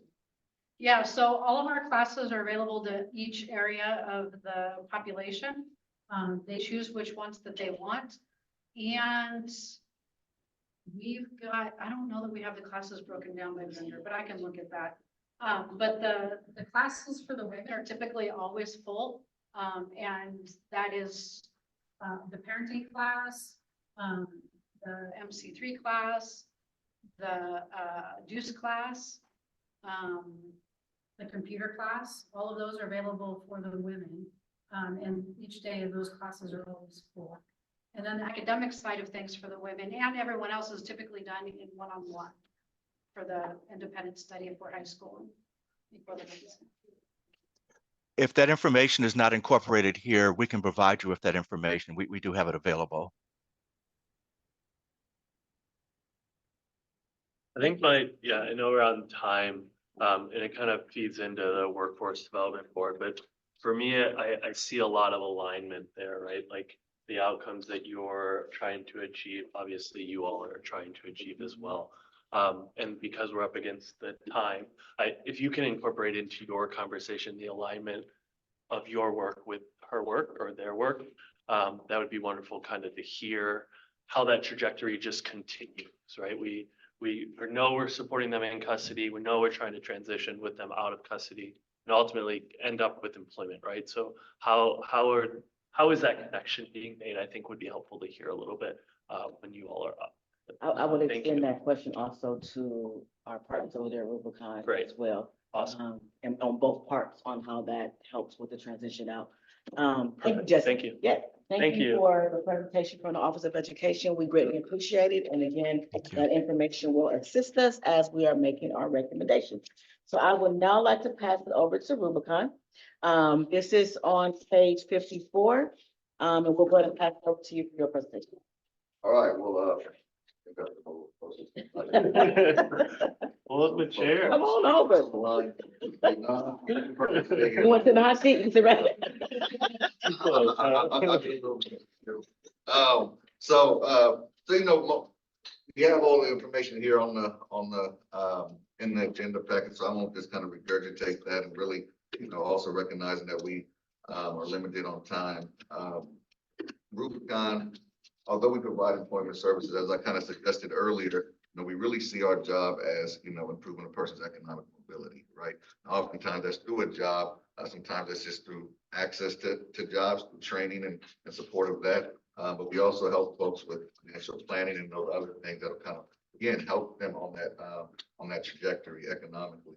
So you'll see that our services are really thinking about that holistically, which also includes, you know, where's the person at, you know, in terms of wellness, right? You know, in terms of self-care and those things. So all of that really does come into play. We're trying to, you know, sustain the ability to obtain and maintain employment, right? So really, that's the way in which we approach our work. Specifically, and we do that, we have, you know, several contracts that support that effort. Some with, you know, through 109. We also are lead with the Contra Costa Workforce Collaborative. I'm in partnership with the Workforce Development Board as well. But for this, we really just focused on what we're providing for AB 109 specifically. And so our contract is for, I think, about 200 people a year. I think it is 200, 220, something around there. And when we consistently over deliver on that, you know, we're usually in the 300 to 350 person range in terms of the number that we serve. I just looked at our data yesterday in terms of job placements. I think it was somewhere around 80 or so, you know, year to date for that team. And so, but again, you know, we're doing that. We're also supporting individuals in terms of financial goals. Sometimes it's improving credit, sometimes it's savings. So we match folks if they come up with, you know, say $400, we will match them on that savings, right, to encourage that, again, on the idea of economic mobility. Now, just in terms of, you know, what I will say is, you know, focus on one of the questions I was just raised, and I think also things that have come up through the conversation today. In terms of, you know, direct connections, obviously that, you know, we used to have somebody that side as part of the project, and that's kind of into our local jails, and that's somewhat stopped. We are definitely engaged with Game Plan to Success, and we also operate the Reentry Success Center as well, right? So I know that there's a huge nexus there between what Janice's team is doing inside and also what's happening at the Reentry Success Center.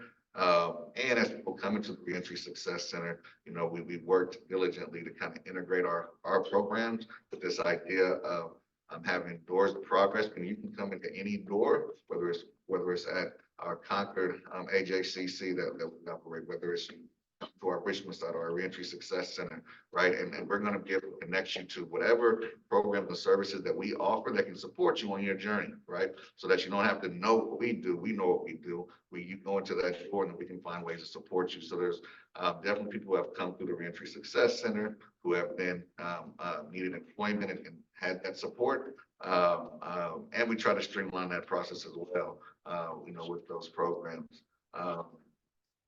Always open to other opportunities to integrate better, you know, with the providers that are out there. But those are some of the things that are happening right now. And just in terms of like, you know,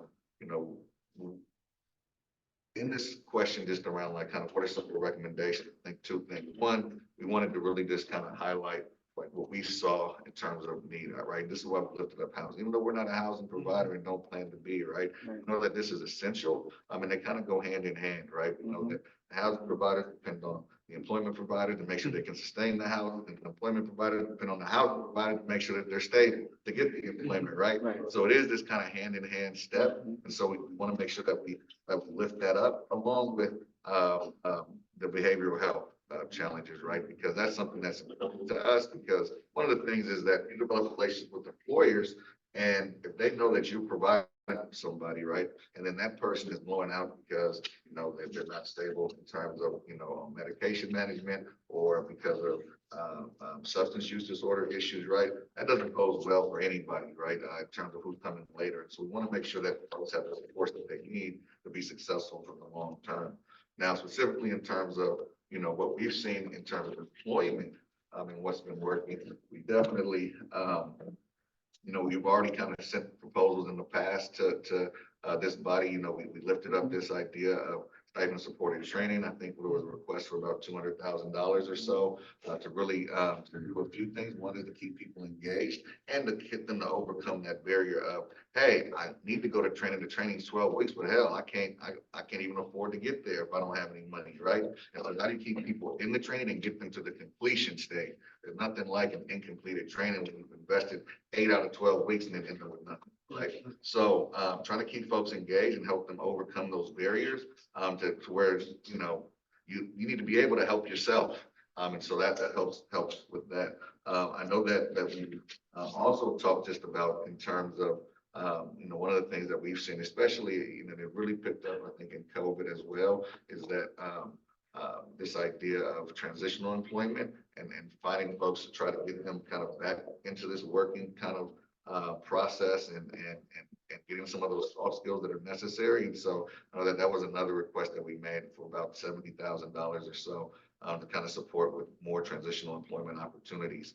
These are not just opportunities at Rubicon, although we have done some at Rubicon and actually have hired some of those individuals on at a permanent job, but this is also with some of our partners in the communities as well. And so the opportunity to expand those, right, we also felt would be useful. And the last thing I'll just say is that, from the conversation today, I know that we had the county's HR in here, and I mean, we would be open to try to create some pilot programs that created some internships or other opportunities that where we could directly create some training programs. Like, what is it that you need to have to be a enrollment person for Medi-Cal or for public benefits, right? And so can we then train somebody to be one of those workers, right? And so, creation of training programs, the creation of opportunities that ensure that person then has support and coaching, right, in terms of what a county career looks like.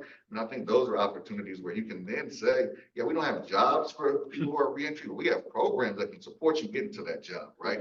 And that's a whole nother pathway, right? That I think there's an opportunity of creation. So I'll stop there. I know we're limited on time, but I'm definitely open, and also have my colleague here, Brody McCoy, and we both be willing to answer any questions you might have. I have good questions, because I'm very familiar with your program, and I'm always trying to figure out ways of I love your recommendations. I did look at those, so I do have questions for those as well. But I looked through like your flow chart, and I do understand from the employment piece, there are key connections, like you said, housing, AOD, and mental health. And I know you're not a house provider. I know you have your wellness coaches. I know you have mental health support. But what do you feel like you guys need at your location to help support you even more for that transition, right? Like, I know you're not housing, but when you go to employment, they walk through your doors, yes, you're trying to get them with a job, but you're also faced with everything else that they need. So what do you all feel like you're missing that can help strengthen Rubicon a little bit more to be able to take on those additional barriers to get into employment, if that makes sense? Yeah, so I mean, the reality is that, I think the one thing that we kind of prioritize is that, like, we don't want to be the one-all be-all, right? Like, we want to be able to do what we do well, but we really work well in partnerships, right? And so definitely, I think that to the extent, there are opportunities to increase the ability and availability of mental health resources and AOD resources, right? Which we would love to be, like, when they talk about spaces where we can come and bring that activity to, right? We would love to be one of those spaces. So what are the ways in which we can leverage and better leverage the existing resources that are already in the community, especially as it relates to those? I think the other thing around housing is that there's often this black box, right? You might know who's doing it, but you don't know who's available and what those requirements are. And so having more clarity on exactly that, right? Like what type of housing is available. I mean, this list that they showed today around the mental health housing, right? That was the first time I really seen that broken down in that way, right? Of the different types of 700 and something types of bed spaces that we have for individuals who are in need of that type of support, right? So again, I think having access to information so that when someone is coming in and we want to bridge them off to this opportunity, there's real clarity around where, what, and who, right? So where's that resource, right? What are the requirements to get there, right? And then who should we contact to get that person in there, right? That's the information that like I think people get over time, over just being in this system for 8, 9, 10 years, right? But we want to be able to get that to the person on year one, right? Make sure that they have that information and that ability. So I would think that I would say would probably best increase our ability to support individuals because that's not always good. And it's a moving target, right? And so whose job is it to keep that information, to share that information, to have it accessible? Well, I'll say this, in reference to CAP is one, which I'm very excited about this year, is one of the things that we're uplifting. You made a great response of who's responsible. And I think that's one of the issues in the county. There's a big separation when it comes to the reentry programs and that part, and then the county stuff. So one of the things that we're uplifting is being able to connect more with the county programs to get an idea of exactly what you're talking about, so that we have that information, we have that name, we're added to things so that we know what else is going on outside of our, I call it the bubble, because it is a reentry bubble. Yeah. So I think the idea going forward is stepping outside of our bubble and really understanding what else is out there, because there is a lot for our population. And I know that our Programs and Services Committee is doing a great job, and policy and budget, we're focused on them community partners. So definitely continue to tap into our calls. Yeah, yeah. But I definitely agree with you. I know on the second time, because I'll keep going, because I have, oh, you don't have any questions? No, I have questions, but. No, go ahead. finish We your can, thought. I want to make sure everybody get their questions, so. Jeffrey? I just had a quick, simple question. You had mentioned improving people's credit. Is that something that Rubicon does directly, or is it something that you outsource? Yeah, so I think it really depends on what the issue is, right? You know, we definitely, through our financial coach, will set financial goals and help the individuals pull their credit, right? Identify things that are on there and then set out a plan with them, right? For the most of the things, it's obviously the person needs to, you know, hey, you see, they're like, hey, you're gonna pay this or you're not. This is what the kind of the process will be in terms of the length of time. And so we will set financial goals and support. If there is, you know, sometimes there are things where it might be a legal issue potentially that comes up on it, right? Someone fraud or something like that. And so we might bring in our legal team. And then if it really is something that we don't do directly, then we would outsource that right, to support with that. But we definitely do a majority of it in-house. Okay. I just hesitate to say all of it just because of all the things that can be on the credit. It could be something that we don't do, but we try to support the person as much as we can within the resources that we have. All right, thank you. First of all, congratulations on 80 employment outcomes. Amplifying success is really important. So congratulations. How do we bridge that connection? How do we, you've identified a pool of employers who are willing to work with you, who are willing to work with this population. How do we connect this stuff? How do we say, hey, we have an established relationship with 6 of these employers, and we want to invite 2 of them to come into the jail? How does CAB support that connection? How do we establish that? And I don't know if she's still there. We had our business services manager, Laura Bell, who was here. She might not have been able to stay the whole time, but I think that's Oh, what she is. Bingo. So, and she was raising her hand just in time. You got it. That's right. This whole idea of, you know, to the extent that we have individuals who are preparing for a job in the community, right?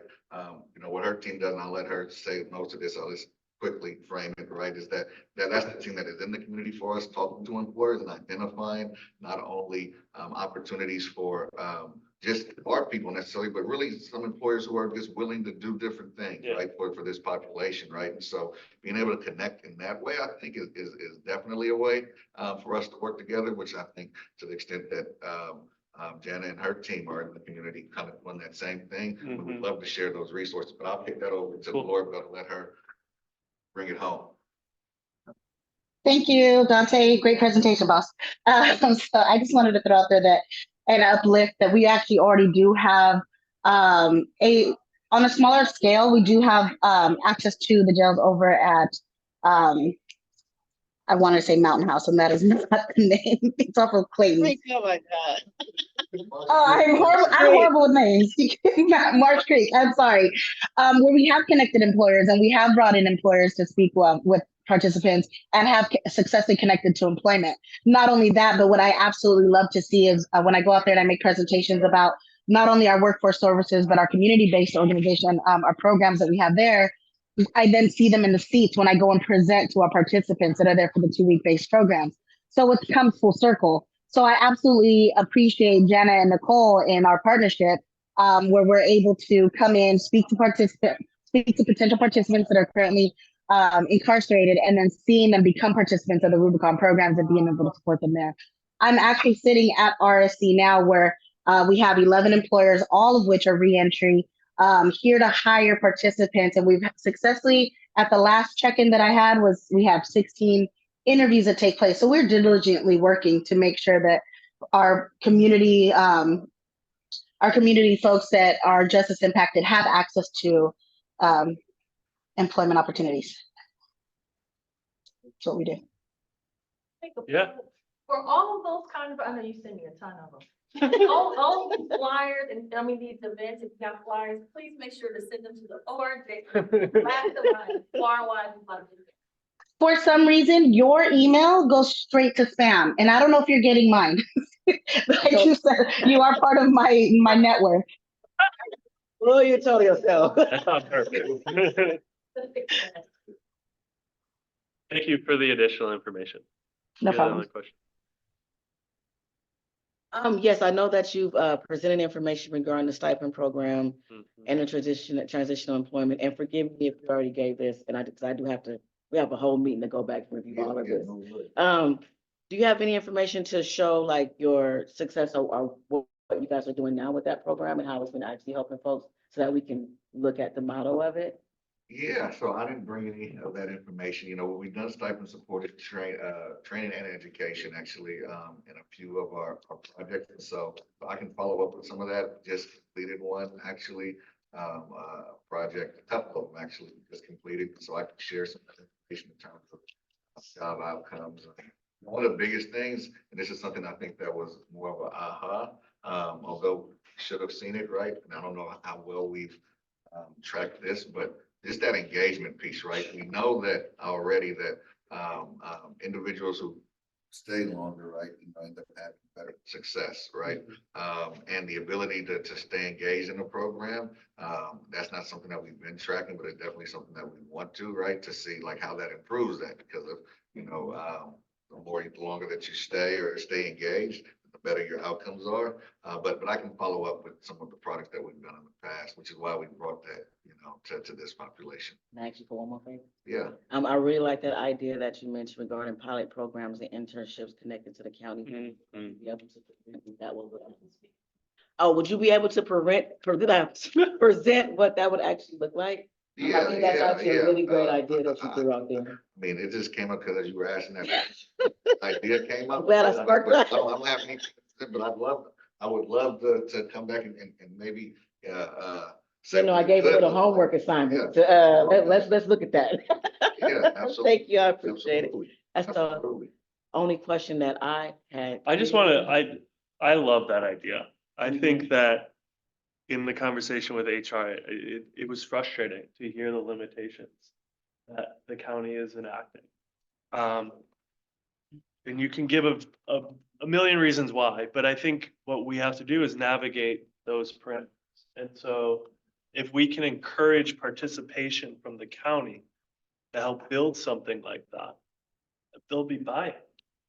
I just want to +1 that. I think that's really cool, Nicole. You gave us some great any questions from the audience? No? Okay. I can see all the hands. So any questions from anyone on Zoom? They would pop up. Well, you know, just to make sure. All right, awesome. I really appreciate your information that you gave, and especially the recommendations and the addition that you had. That's helps out. I really look forward to your information about pilot program, and I made some bullets on things that we need to follow up with you both on. So moving forward, we will now thank you so much. Hey, can I be so kind as to ask somebody to send me back like a little, you know, thing saying, hey. I wrote it down. I wrote it. Make sure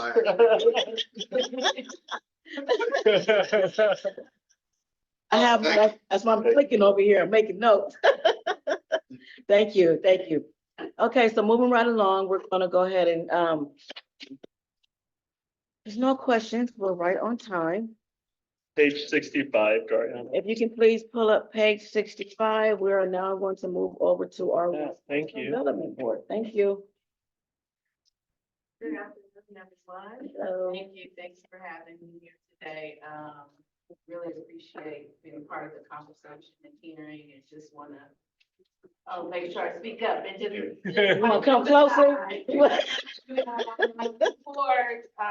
you know, this work, and on behalf of the Workforce Development Board, as this is one of our target populations, and, you know, really committed to this work. Have Charles here. You guys are very familiar with Charles, his work.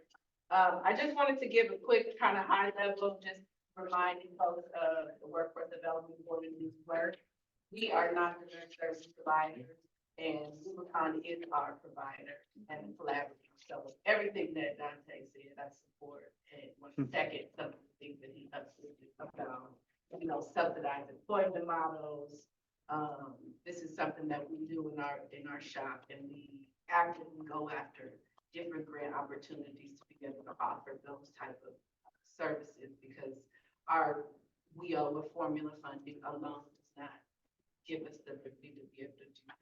So just wanted to kind of reiterate that, because we definitely know that is an evidence-based practice, and we know that leads to better retention and better employment outcomes. What we do well, I would have to say, is our business services, is how we work with businesses to get them open to hiring from this population.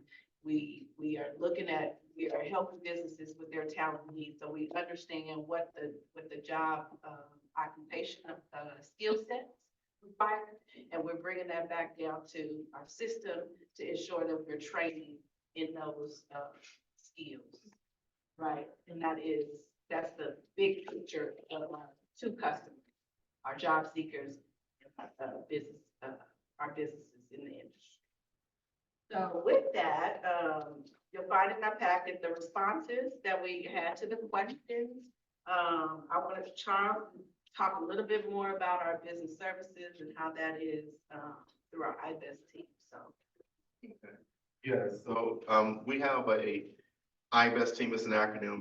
It's the Integrated Business Employment Services team of our partnerships at our Concord AJCC, which includes Rubicon Business Services team, which is led by Glorabelle, who you just heard from, and also our state of California EDD, as the state is co-located with us. So all three organizations are located there, and once a month, all three of our business services teams collaborate internally as far as coordinating and planning career fair events, as well as on-site recruitment events. And on-site recruitment events is where we actually invite employers to come to not only our career center in Concord, but any of our career centers in the collaborative, as you heard earlier. And those businesses / employers have the opportunity to give a presentation overview on the company, explain their hiring process, discuss the various openings. And then, of course, we have a Q&A session. And then we have interviews where they can do on-the-spot interview, on-the-spot hiring. And so we try, through our IBEST team, we try to coordinate 2 to 3 or sometimes more on-site recruitment events as part of our everyday business, where we're able to give participants an opportunity to meet employers on a monthly basis, building report.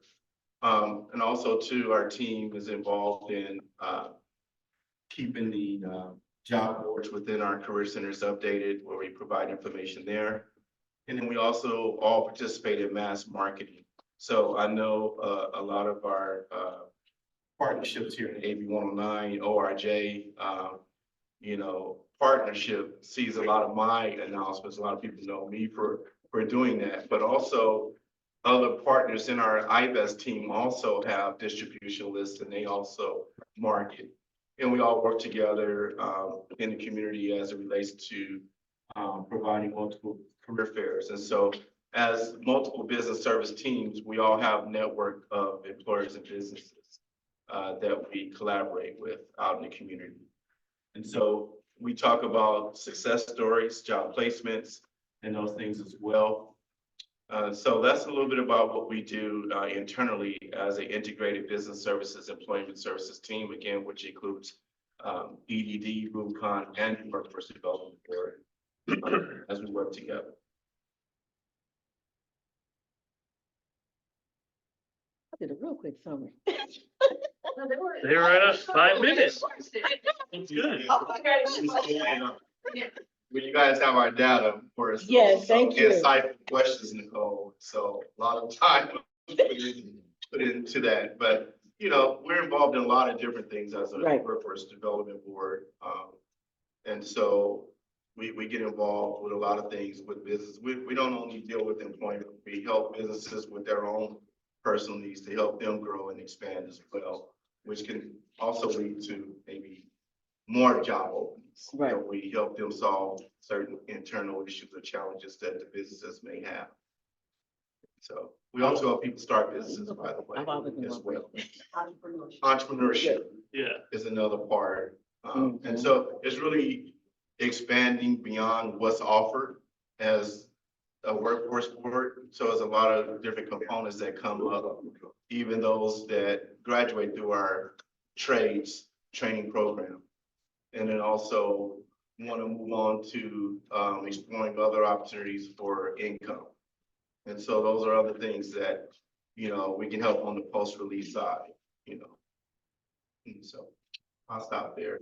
No, that's helpful. Thank you. For the question. Yeah, and thank you for compiling. I just wanted to jump in because I wanted to piggyback on something you said about connecting with employers and kind of not changing mindset, but modifying mindset so that more inclusive hiring and the opportunity for these populations are elevated.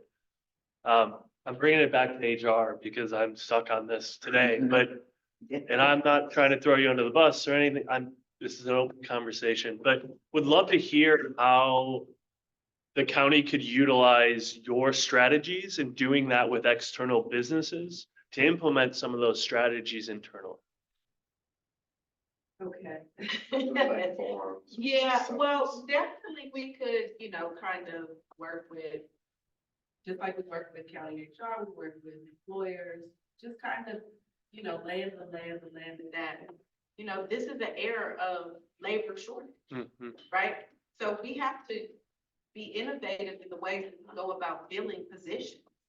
And so we have to tap into this untapped market, right? And we have to be diligent about getting these folks trained up. So the fact that Dante brought up pilot programs about being able to train folks, because quite honestly, you know, folks aren't ready to just go right into employment. Right. So getting them in a boot camp to understand how they can learn about the county, learn about how to behave on the job, learn how to show up every day, learn, you know, this is what it means to have a job. Like, yeah, I don't want to go to work this week, right? So. I got paid a few times and now I don't feel like going. Yeah. I got some cash in my hand. So, you know, we do some of this work in healthcare, you know, getting individuals, you know, trained up. We start them at very entry level positions, community navigators, moving into EMTs, and then on to paramedics, because we know EMT is a grunt job. You know, we know that people need to move on outside of that job. The wages are fair, but they're not great. Right. We're talking about quality jobs. We're talking about livable wages, but we have to start early. We have to start with routines. We have to start with subsidized employment. We have to start somewhere, and I'll tell you something. I think so too. So as you go through that, very great question, as you go through that process, and of course, thinking back to the HR and what they covered, how do you, because I love his pilot program, he really did hit on something. How do we do that process as we're getting prepared for that great job? Those different things with their background, like that will make the difference if they can get that healthcare job. I know that they spoke about you can submit, and but we know in reality, depending on what that criminal charge is, it is going to make a difference on what job you can. So can that work be done? Is there a way that work can be done ahead of time to kind of prepare that person mentally to what jobs they are going to be able to get? Right. I think, you know, I think we got, you know, some buy-in from HR saying that they're willing to have the conversations, they're willing to provide us the data. So we start with that, right? And that's how we begin the conversations to move more progressively to where that nexus is not prohibiting folks getting into the county. I would also say in the health services track, we actually have a consultant that meets with executives in the healthcare industry to talk about the future workforce in the healthcare sector. And we talk about flexibility, right? Because as Tamia just said, there's a shortage. And so we look at things in a bigger picture. How can we help fill those gaps? And I put the calls all the time where an employer may say, hey, I have 80 openings, I have 100 openings, Mr. Brown, can you help me? Love to help you. Then the conversation comes to how flexible are you going to be? And then we also talk about what your competition is doing, who are successful in working with the Workforce Development Board. We can talk to you on how to work with the Workforce Development Board, how to get the most out of those resources, because the services that we provide to them is at no cost to them. This is their tax dollars going to work for them. And so I talk to the businesses on how to leverage those resources and also give them examples of how other businesses have benefited from utilizing all the resources at the Workforce Development Board. Some may have budgets to, pay for a staffing agency, right? But in addition to that, they can also work with us and it doesn't cost them. Some people, some can't afford a staffing agency, so they may just exclusively work with us and other resources in the community. And so as a business services representative and a reentry coordinator, we have those conversations. And I also would say, in the past, we hosted a lot of different convenings in the community where we bring together HR professionals, recruiters, and business owners. We feed them and all of those things, but we have a panel where we have 4 or 5 of our champion businesses and employers who have worked with us on a consistent basis, where they can speak to the novice business owner, employer, and say, hey, this works. There's government incentives, yes, but at the end of the day, they want a hardworking, reliable employee. And so we have those conversations in our convenings in our Fair Chance Employer Summits or Fair Chance Employer Forums, where they can all come in the room and they can hear those conversations. And we've actually had county HR as one of our panelists in the past. And so we always say the county is a fair chance employer. Yes, there may be certain positions if we start talking about law enforcement, it may look a little bit different in that vein or in that lens. But for the most part, other positions are, So we do bring those and I think. I will say to that note, probation has been working to create what we call community associate positions. So bringing on board folks with lived experiences who can be that credible messenger, so to speak, for some of the programming that we're building. So yeah, it's small little progress, but we're getting there. I know Alameda County, we do a lot of regional work too, not only locally. And so Alameda County is part of our region. As a workforce board, we do work regionally.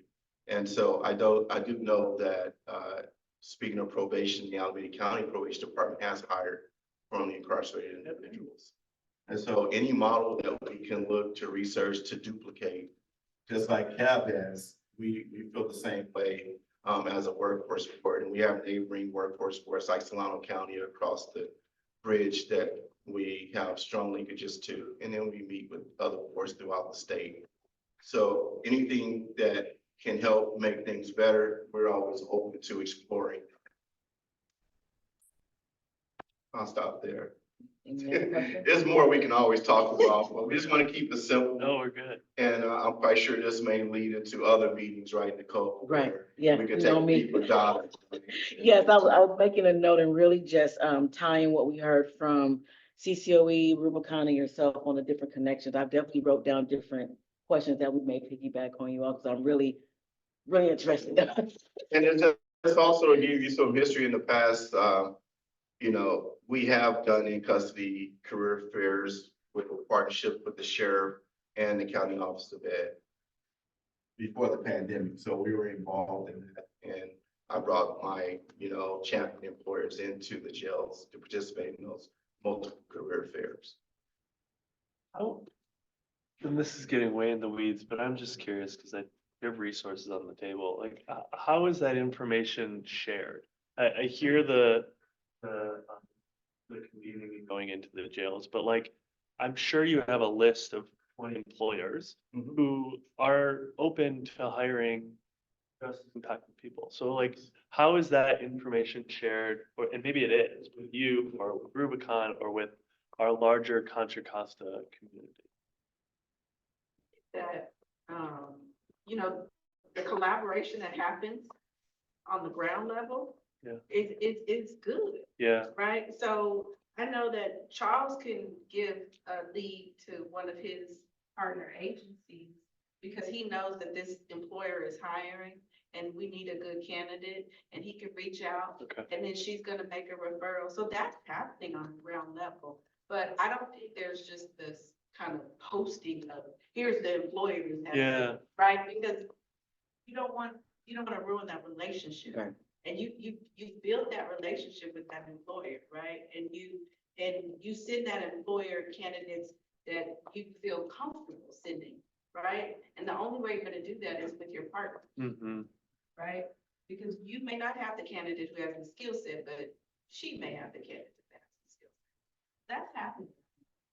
And that's just individual relationships.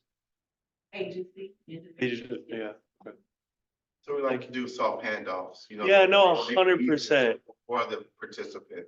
And of course, we don't do direct services as was referenced earlier, Yeah. right? And so as a workforce board, we depend a lot on our partnerships. That helps us get a lot of our work done actually in the community. Because that's why we put investments on the community into the partnerships to help us leverage to be able to do more work countywide. You know, and that's where those individuals we outsource to and we partner with, they have a direct service relationship. So just like Laura Bell and her workforce services team, right? And others, you know, and so that's what makes it work is through the partnerships. Yeah. We leverage a lot of partnerships. That's helpful. Thank you for the clarity. Sure. Thank you. Any additional questions from the committee? No, we're good to go. Yeah, I think I'm good. All right, and then we'll definitely piggyback if we have some additional questions. It's only the beginning, so more stuff to come. Any questions from anyone in the audience? Nope. What about Zoom? Nope, we are good to go. Okay, so that concludes all of our presentations today in reference to our work group. So I definitely want to thank the employment service providers for your presentations today. And we've concluded all the questions that we have. So you can stay with us for remainder of the minutes if you like. We're gonna move into some more items from our agenda in reference to the committee. We will have some follow-up stuff that will get sent out to you guys after we're able to kind of reconvene from today. And again, we appreciate the information that you shared. Thank you. Thank you. All right, so we have a few items on our agenda to go over.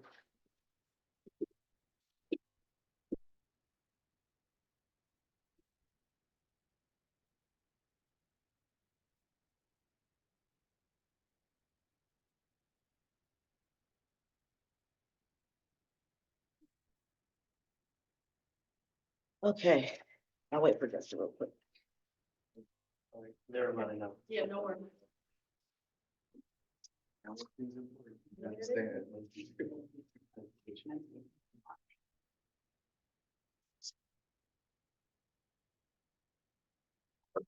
Okay, so a couple of items we'll try to see. Oh, no problem. Good in our time again. Can we take a deep breath?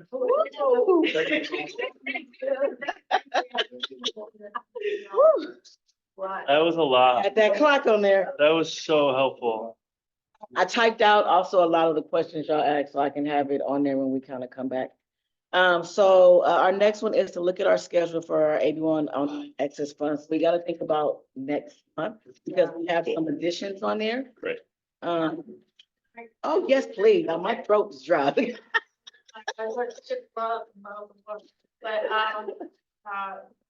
And before I go over this, I just want to say how much it has been a pleasure witnessing you guys as a board really diving deeply into this. It's not missed upon any of us that you actually really took the time to study a lot of this beforehand, and which has helped to make these conversations, I believe, more fruitful. So appreciate the time that you guys take on this, because this is certainly volunteer hours, but you're offering, what you're offering is of great value to the county, so thank you.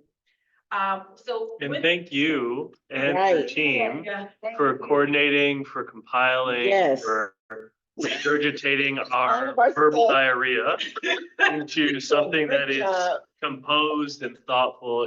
This is incredible. Yes. You can tell the amount of energy and work that all of those organizations yes. and departments provided, and it's because of your team. So thank you. Thank you, I appreciate it. Yeah. We definitely appreciate you all. We'll spread the love all. You too, Ariana. Yes, Garyana. So with that, I do want to just kind of point in your direction, a few more updates and changes to your planning schedule. As you all know, that with the CCP's recommendation of the AB 109 budget for the next fiscal year, it was recommended by CAO that the CAB, as part of its planning of the one-time 15 million allocation, also be sure to take into account some of the program modifications of the other agencies, assuming that they fall within the categories of various priority areas. So an update was presented to in the last PPC meeting, which was on February 5th.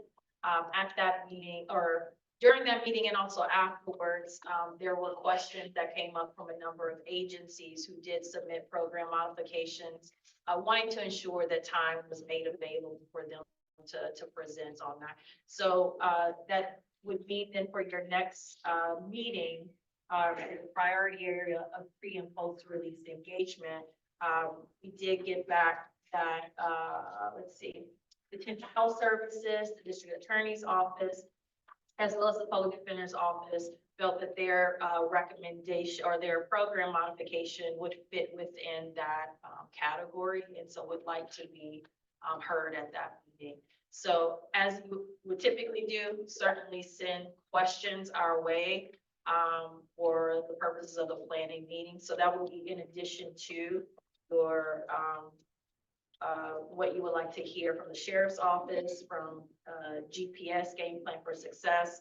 I know you guys wanted to hear back from H3, and then also the guaranteed and guaranteed income discussion or conversation that you all want to hear. So with that, your original time provided for that meeting was from 11 to 1.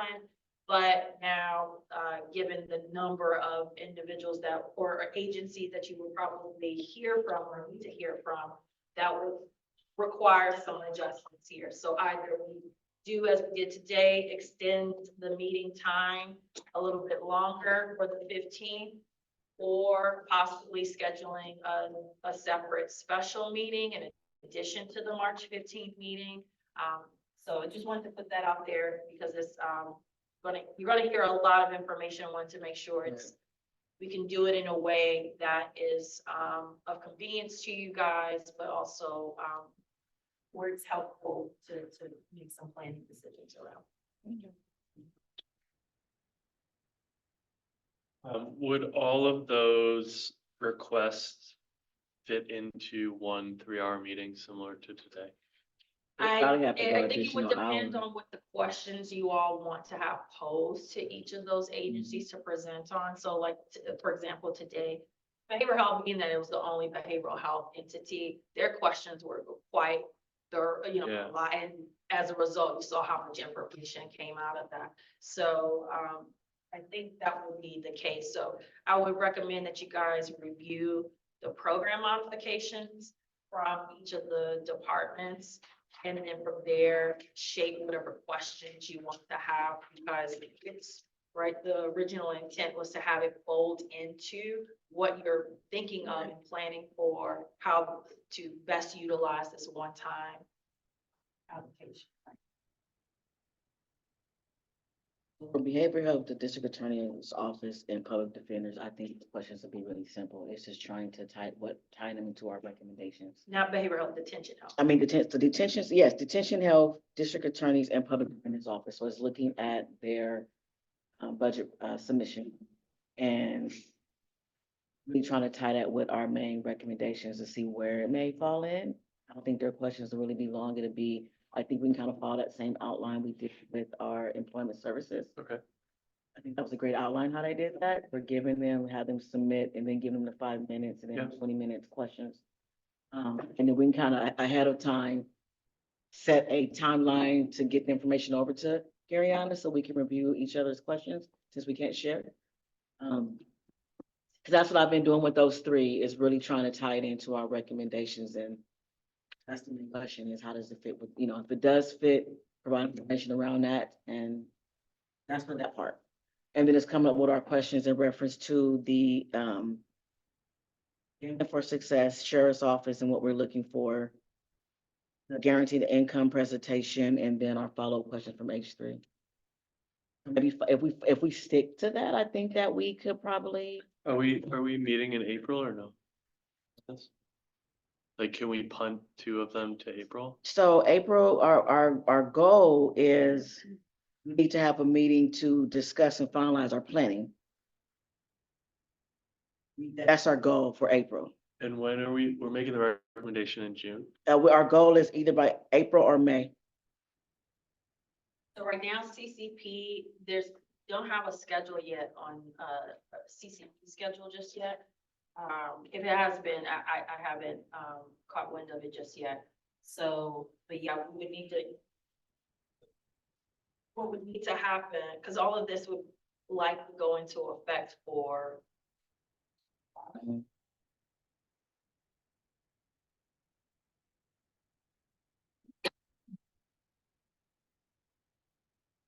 So our April 19th meeting is used to discuss and finalize if we really need that because we don't have any other special meetings in between to really take everything that we done for these past couple of months and coming up with a recommendation to the CCP. Jill has her hand. Oh, go ahead, Jill. Sorry about that. No worries. I just raised it because I just had a question of Patrice, based on the direction. The budget hearings, I think, are April 21st, and usually the CCP budget just slides right into the budget after, the one stop. So I'm curious about those extra asks, Patrice. How are those going to be handled if they weren't approved in the original budget, but they're being asked for this next budget year? How does that work? Or have you been given? The only thing I heard from, it was from Supervisor Zoya specifically in the PPC meeting, is that in the CAPS planning around 15 million. I'm sorry. Should there be a situation where the program modifications weren't recommended through CAPS recommendations, that they would still have their own sort of process to consider that? Right, but I guess my question is, if it doesn't seem to have a nexus with this pot of funds, I think maybe there needs to be a deeper conversation with the CAO's office, because I don't believe any one supervisor is the director of that, and since those were asked in the current budget, which normally just goes right into the budget document, I think a deeper conversation about those specific asks that were not approved for this next budget cycle might need to happen with the CAO's office, just for clarification. What I'm concerned about is if those are put on hold, that those departments don't end up at the Board of Supervisors during the budget hearings asking for that as a roundabout, because that's happened in the past and it gets messy.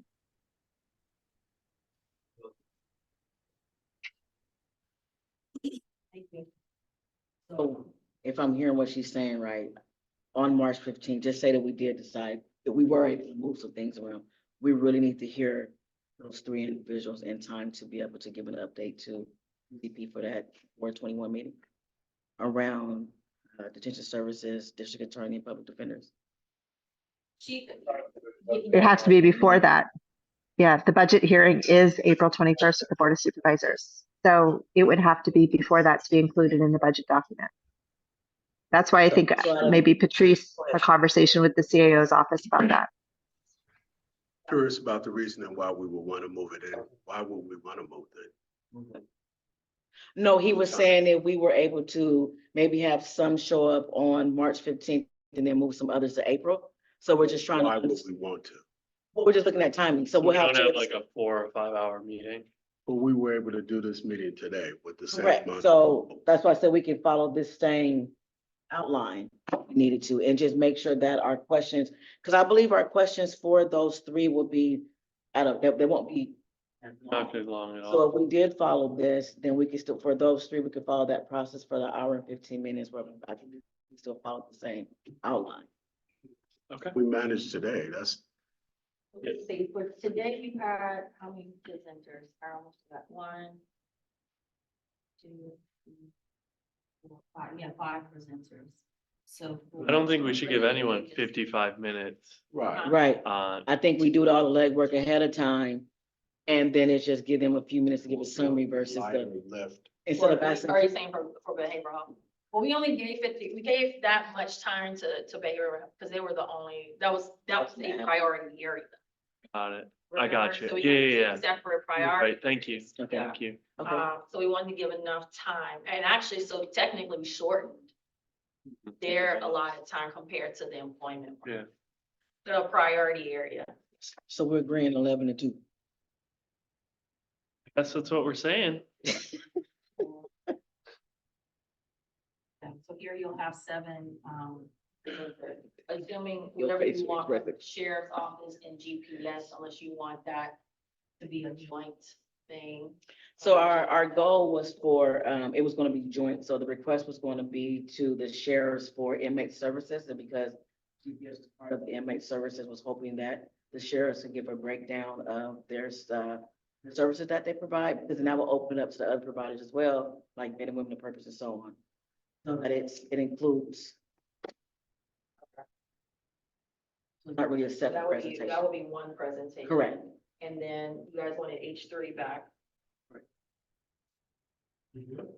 We had questions for them, they're supposed to come back and say, I forgot what they were. I think we just communicate via email. So that may not be. I don't They're think, looking to come back.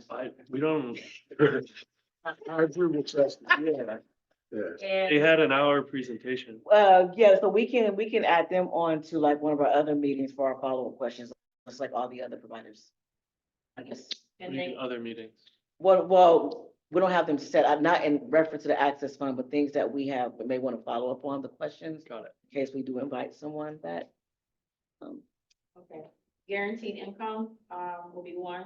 So far from what I'm hearing, we got 2 presenters on that, and then the 3 agencies, detention, health, district attorney, and public defender. And I think the reason, That will bring us down. to well, the 5. reason why H3 was here was provide information in reference to their pre and post release that we don't have, like how you're asking about the shelter beds and that connection. That their services coming inside, yes. I think we try to limit that to a written. It would, narrative. yeah, it wouldn't be like a long. I think It's we, not new we information. communicate Right. via email. Okay. Yeah.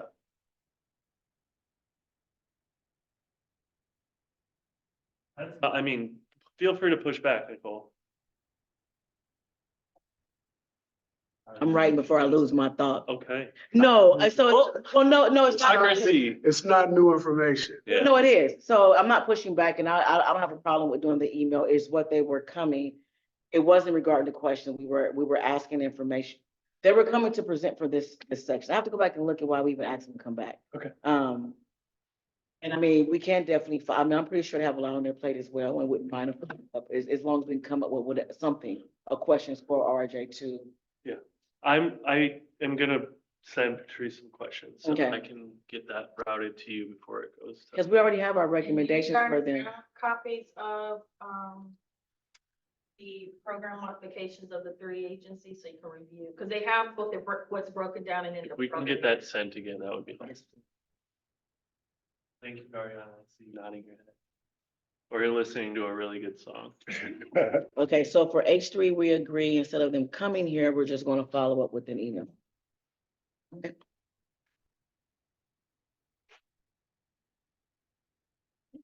Keep writing this thing, Writing what? a recommendation. Like we always do. Can we said- use some of the $15 million to contract someone to write this for us?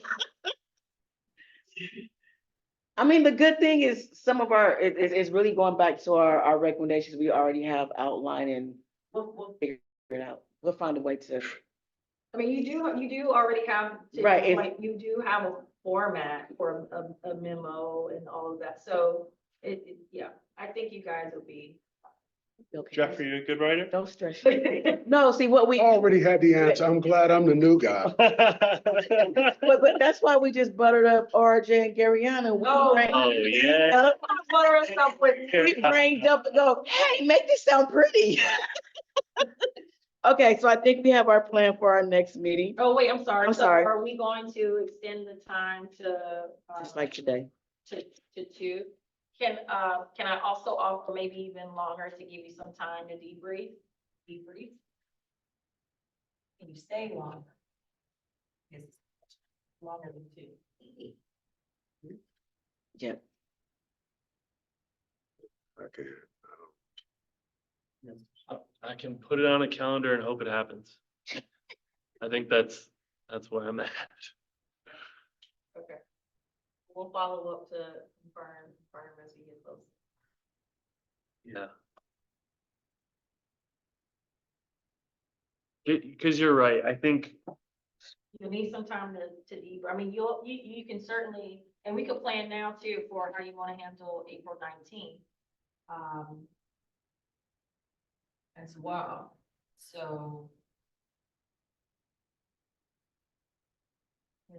That whole meeting really on April 19th really needs to be focused on the whole, we just spend that time really planning this out. Because there's a lot of stuff that we can get done that day with our recommendations. We can actually brain dump and type, something up while we here. Like, remember how we come before with our Yeah, yeah, recommendations? yeah. Took that messy document, went home, fixed it up to Garyana. Yeah. Thanks, Garyana.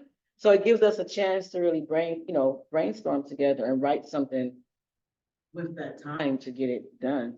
Because there's two things you kind of have to do, that kind of got pitted toward you. You have the program modification to consider.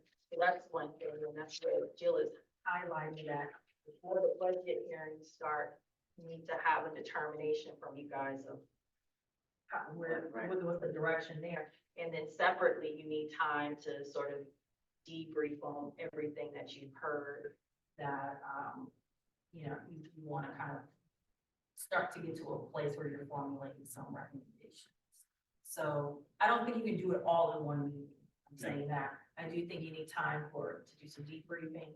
You may need to consider, even still in the month of March, another Special meeting. just for those purposes. So can we follow up and reference that in email like we do before with dates and coordinate that way to kind of look at schedules, availability and all that awesome stuff? And if we do a special meeting, can we do like before where just in case somebody have to be on Zoom or another location where everyone have to come here? Yeah. Okay. Not sure if this is helpful, but if we get to a place where we can come up with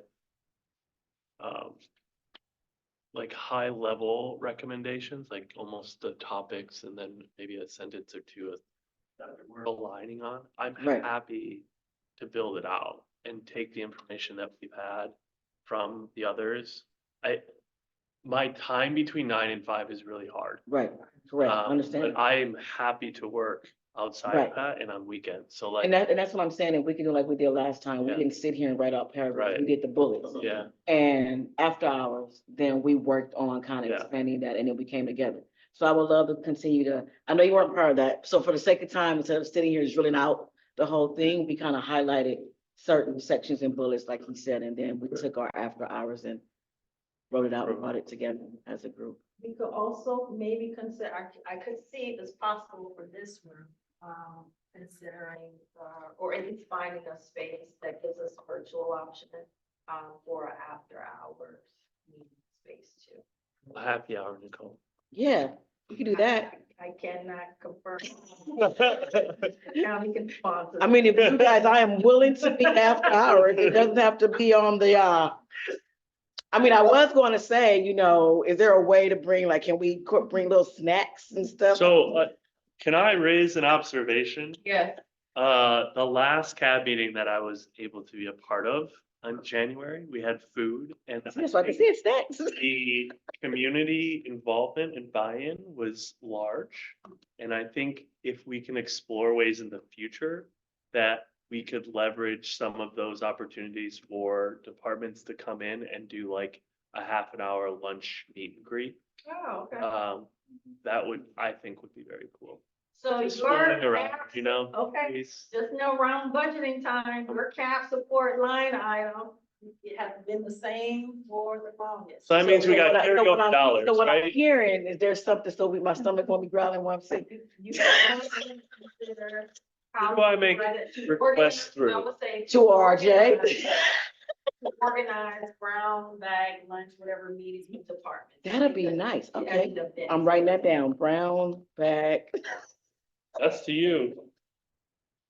You hear that? I plant a lot of seeds that I let other people water them. Okay, I know that we're going over, so we're okay with the planning, the outline? So what I heard was we're gonna for sure extend the timing on March 15th from 11 to 1 to 11 to 2. And, I have 11 to 3. Is that incorrect? oh, I'm sorry. Yeah, I guess so.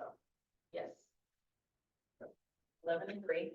And then, potential special meeting sometime in March too, after the 15th. Yeah. Okay. We're looking for space, you have to be here, Justin, you could be, And we can look into, or after hours. yeah, thing hours.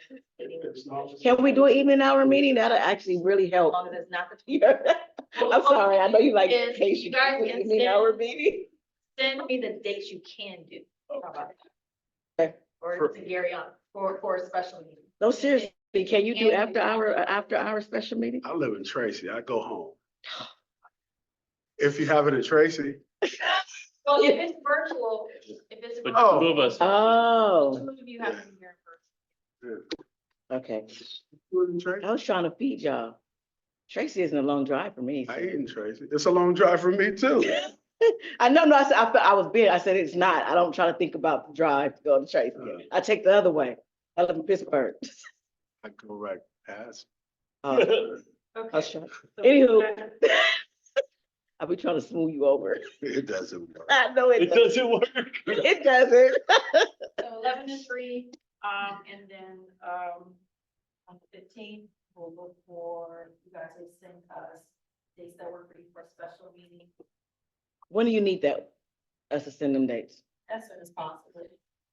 Mm. Let's, can we get them by the end of next week? Okay, and when do you need the questions for the meeting? That one for sure, as soon as possible. I would say even before the end of next week, because, folks are wanting to prepare, they will need to submit, their written responses and what have you in time for posting. Thursday? Wednesday? Fine. Okay. Okay, I'll start working on it. Okay. All right. So we're past time, so I recommend that we move the other items, which was to review our recommendations. I think we should hold those off until we're done with this. Yeah. If you guys, I was just adding it there because I wanted to give you an opportunity to see it. So now that's in the packet, if you're bored, just go ahead and take time to look at it. But in reference to our recommendations and work plan for 24, 25, I think we should hold off until we're done with this part, if you agree. Definitely. All right, so since we all agree with that, any questions from anyone in the room? On Zoom? I appreciate everyone for staying with us to the end. I am now going to adjourn this meeting to our next Policy and Budget Subcommittee meeting on March 15th, which will be held from 11 to 3 if you want to hang out with us to the end. Thank you. Caveat, we might get fed. Yeah, food.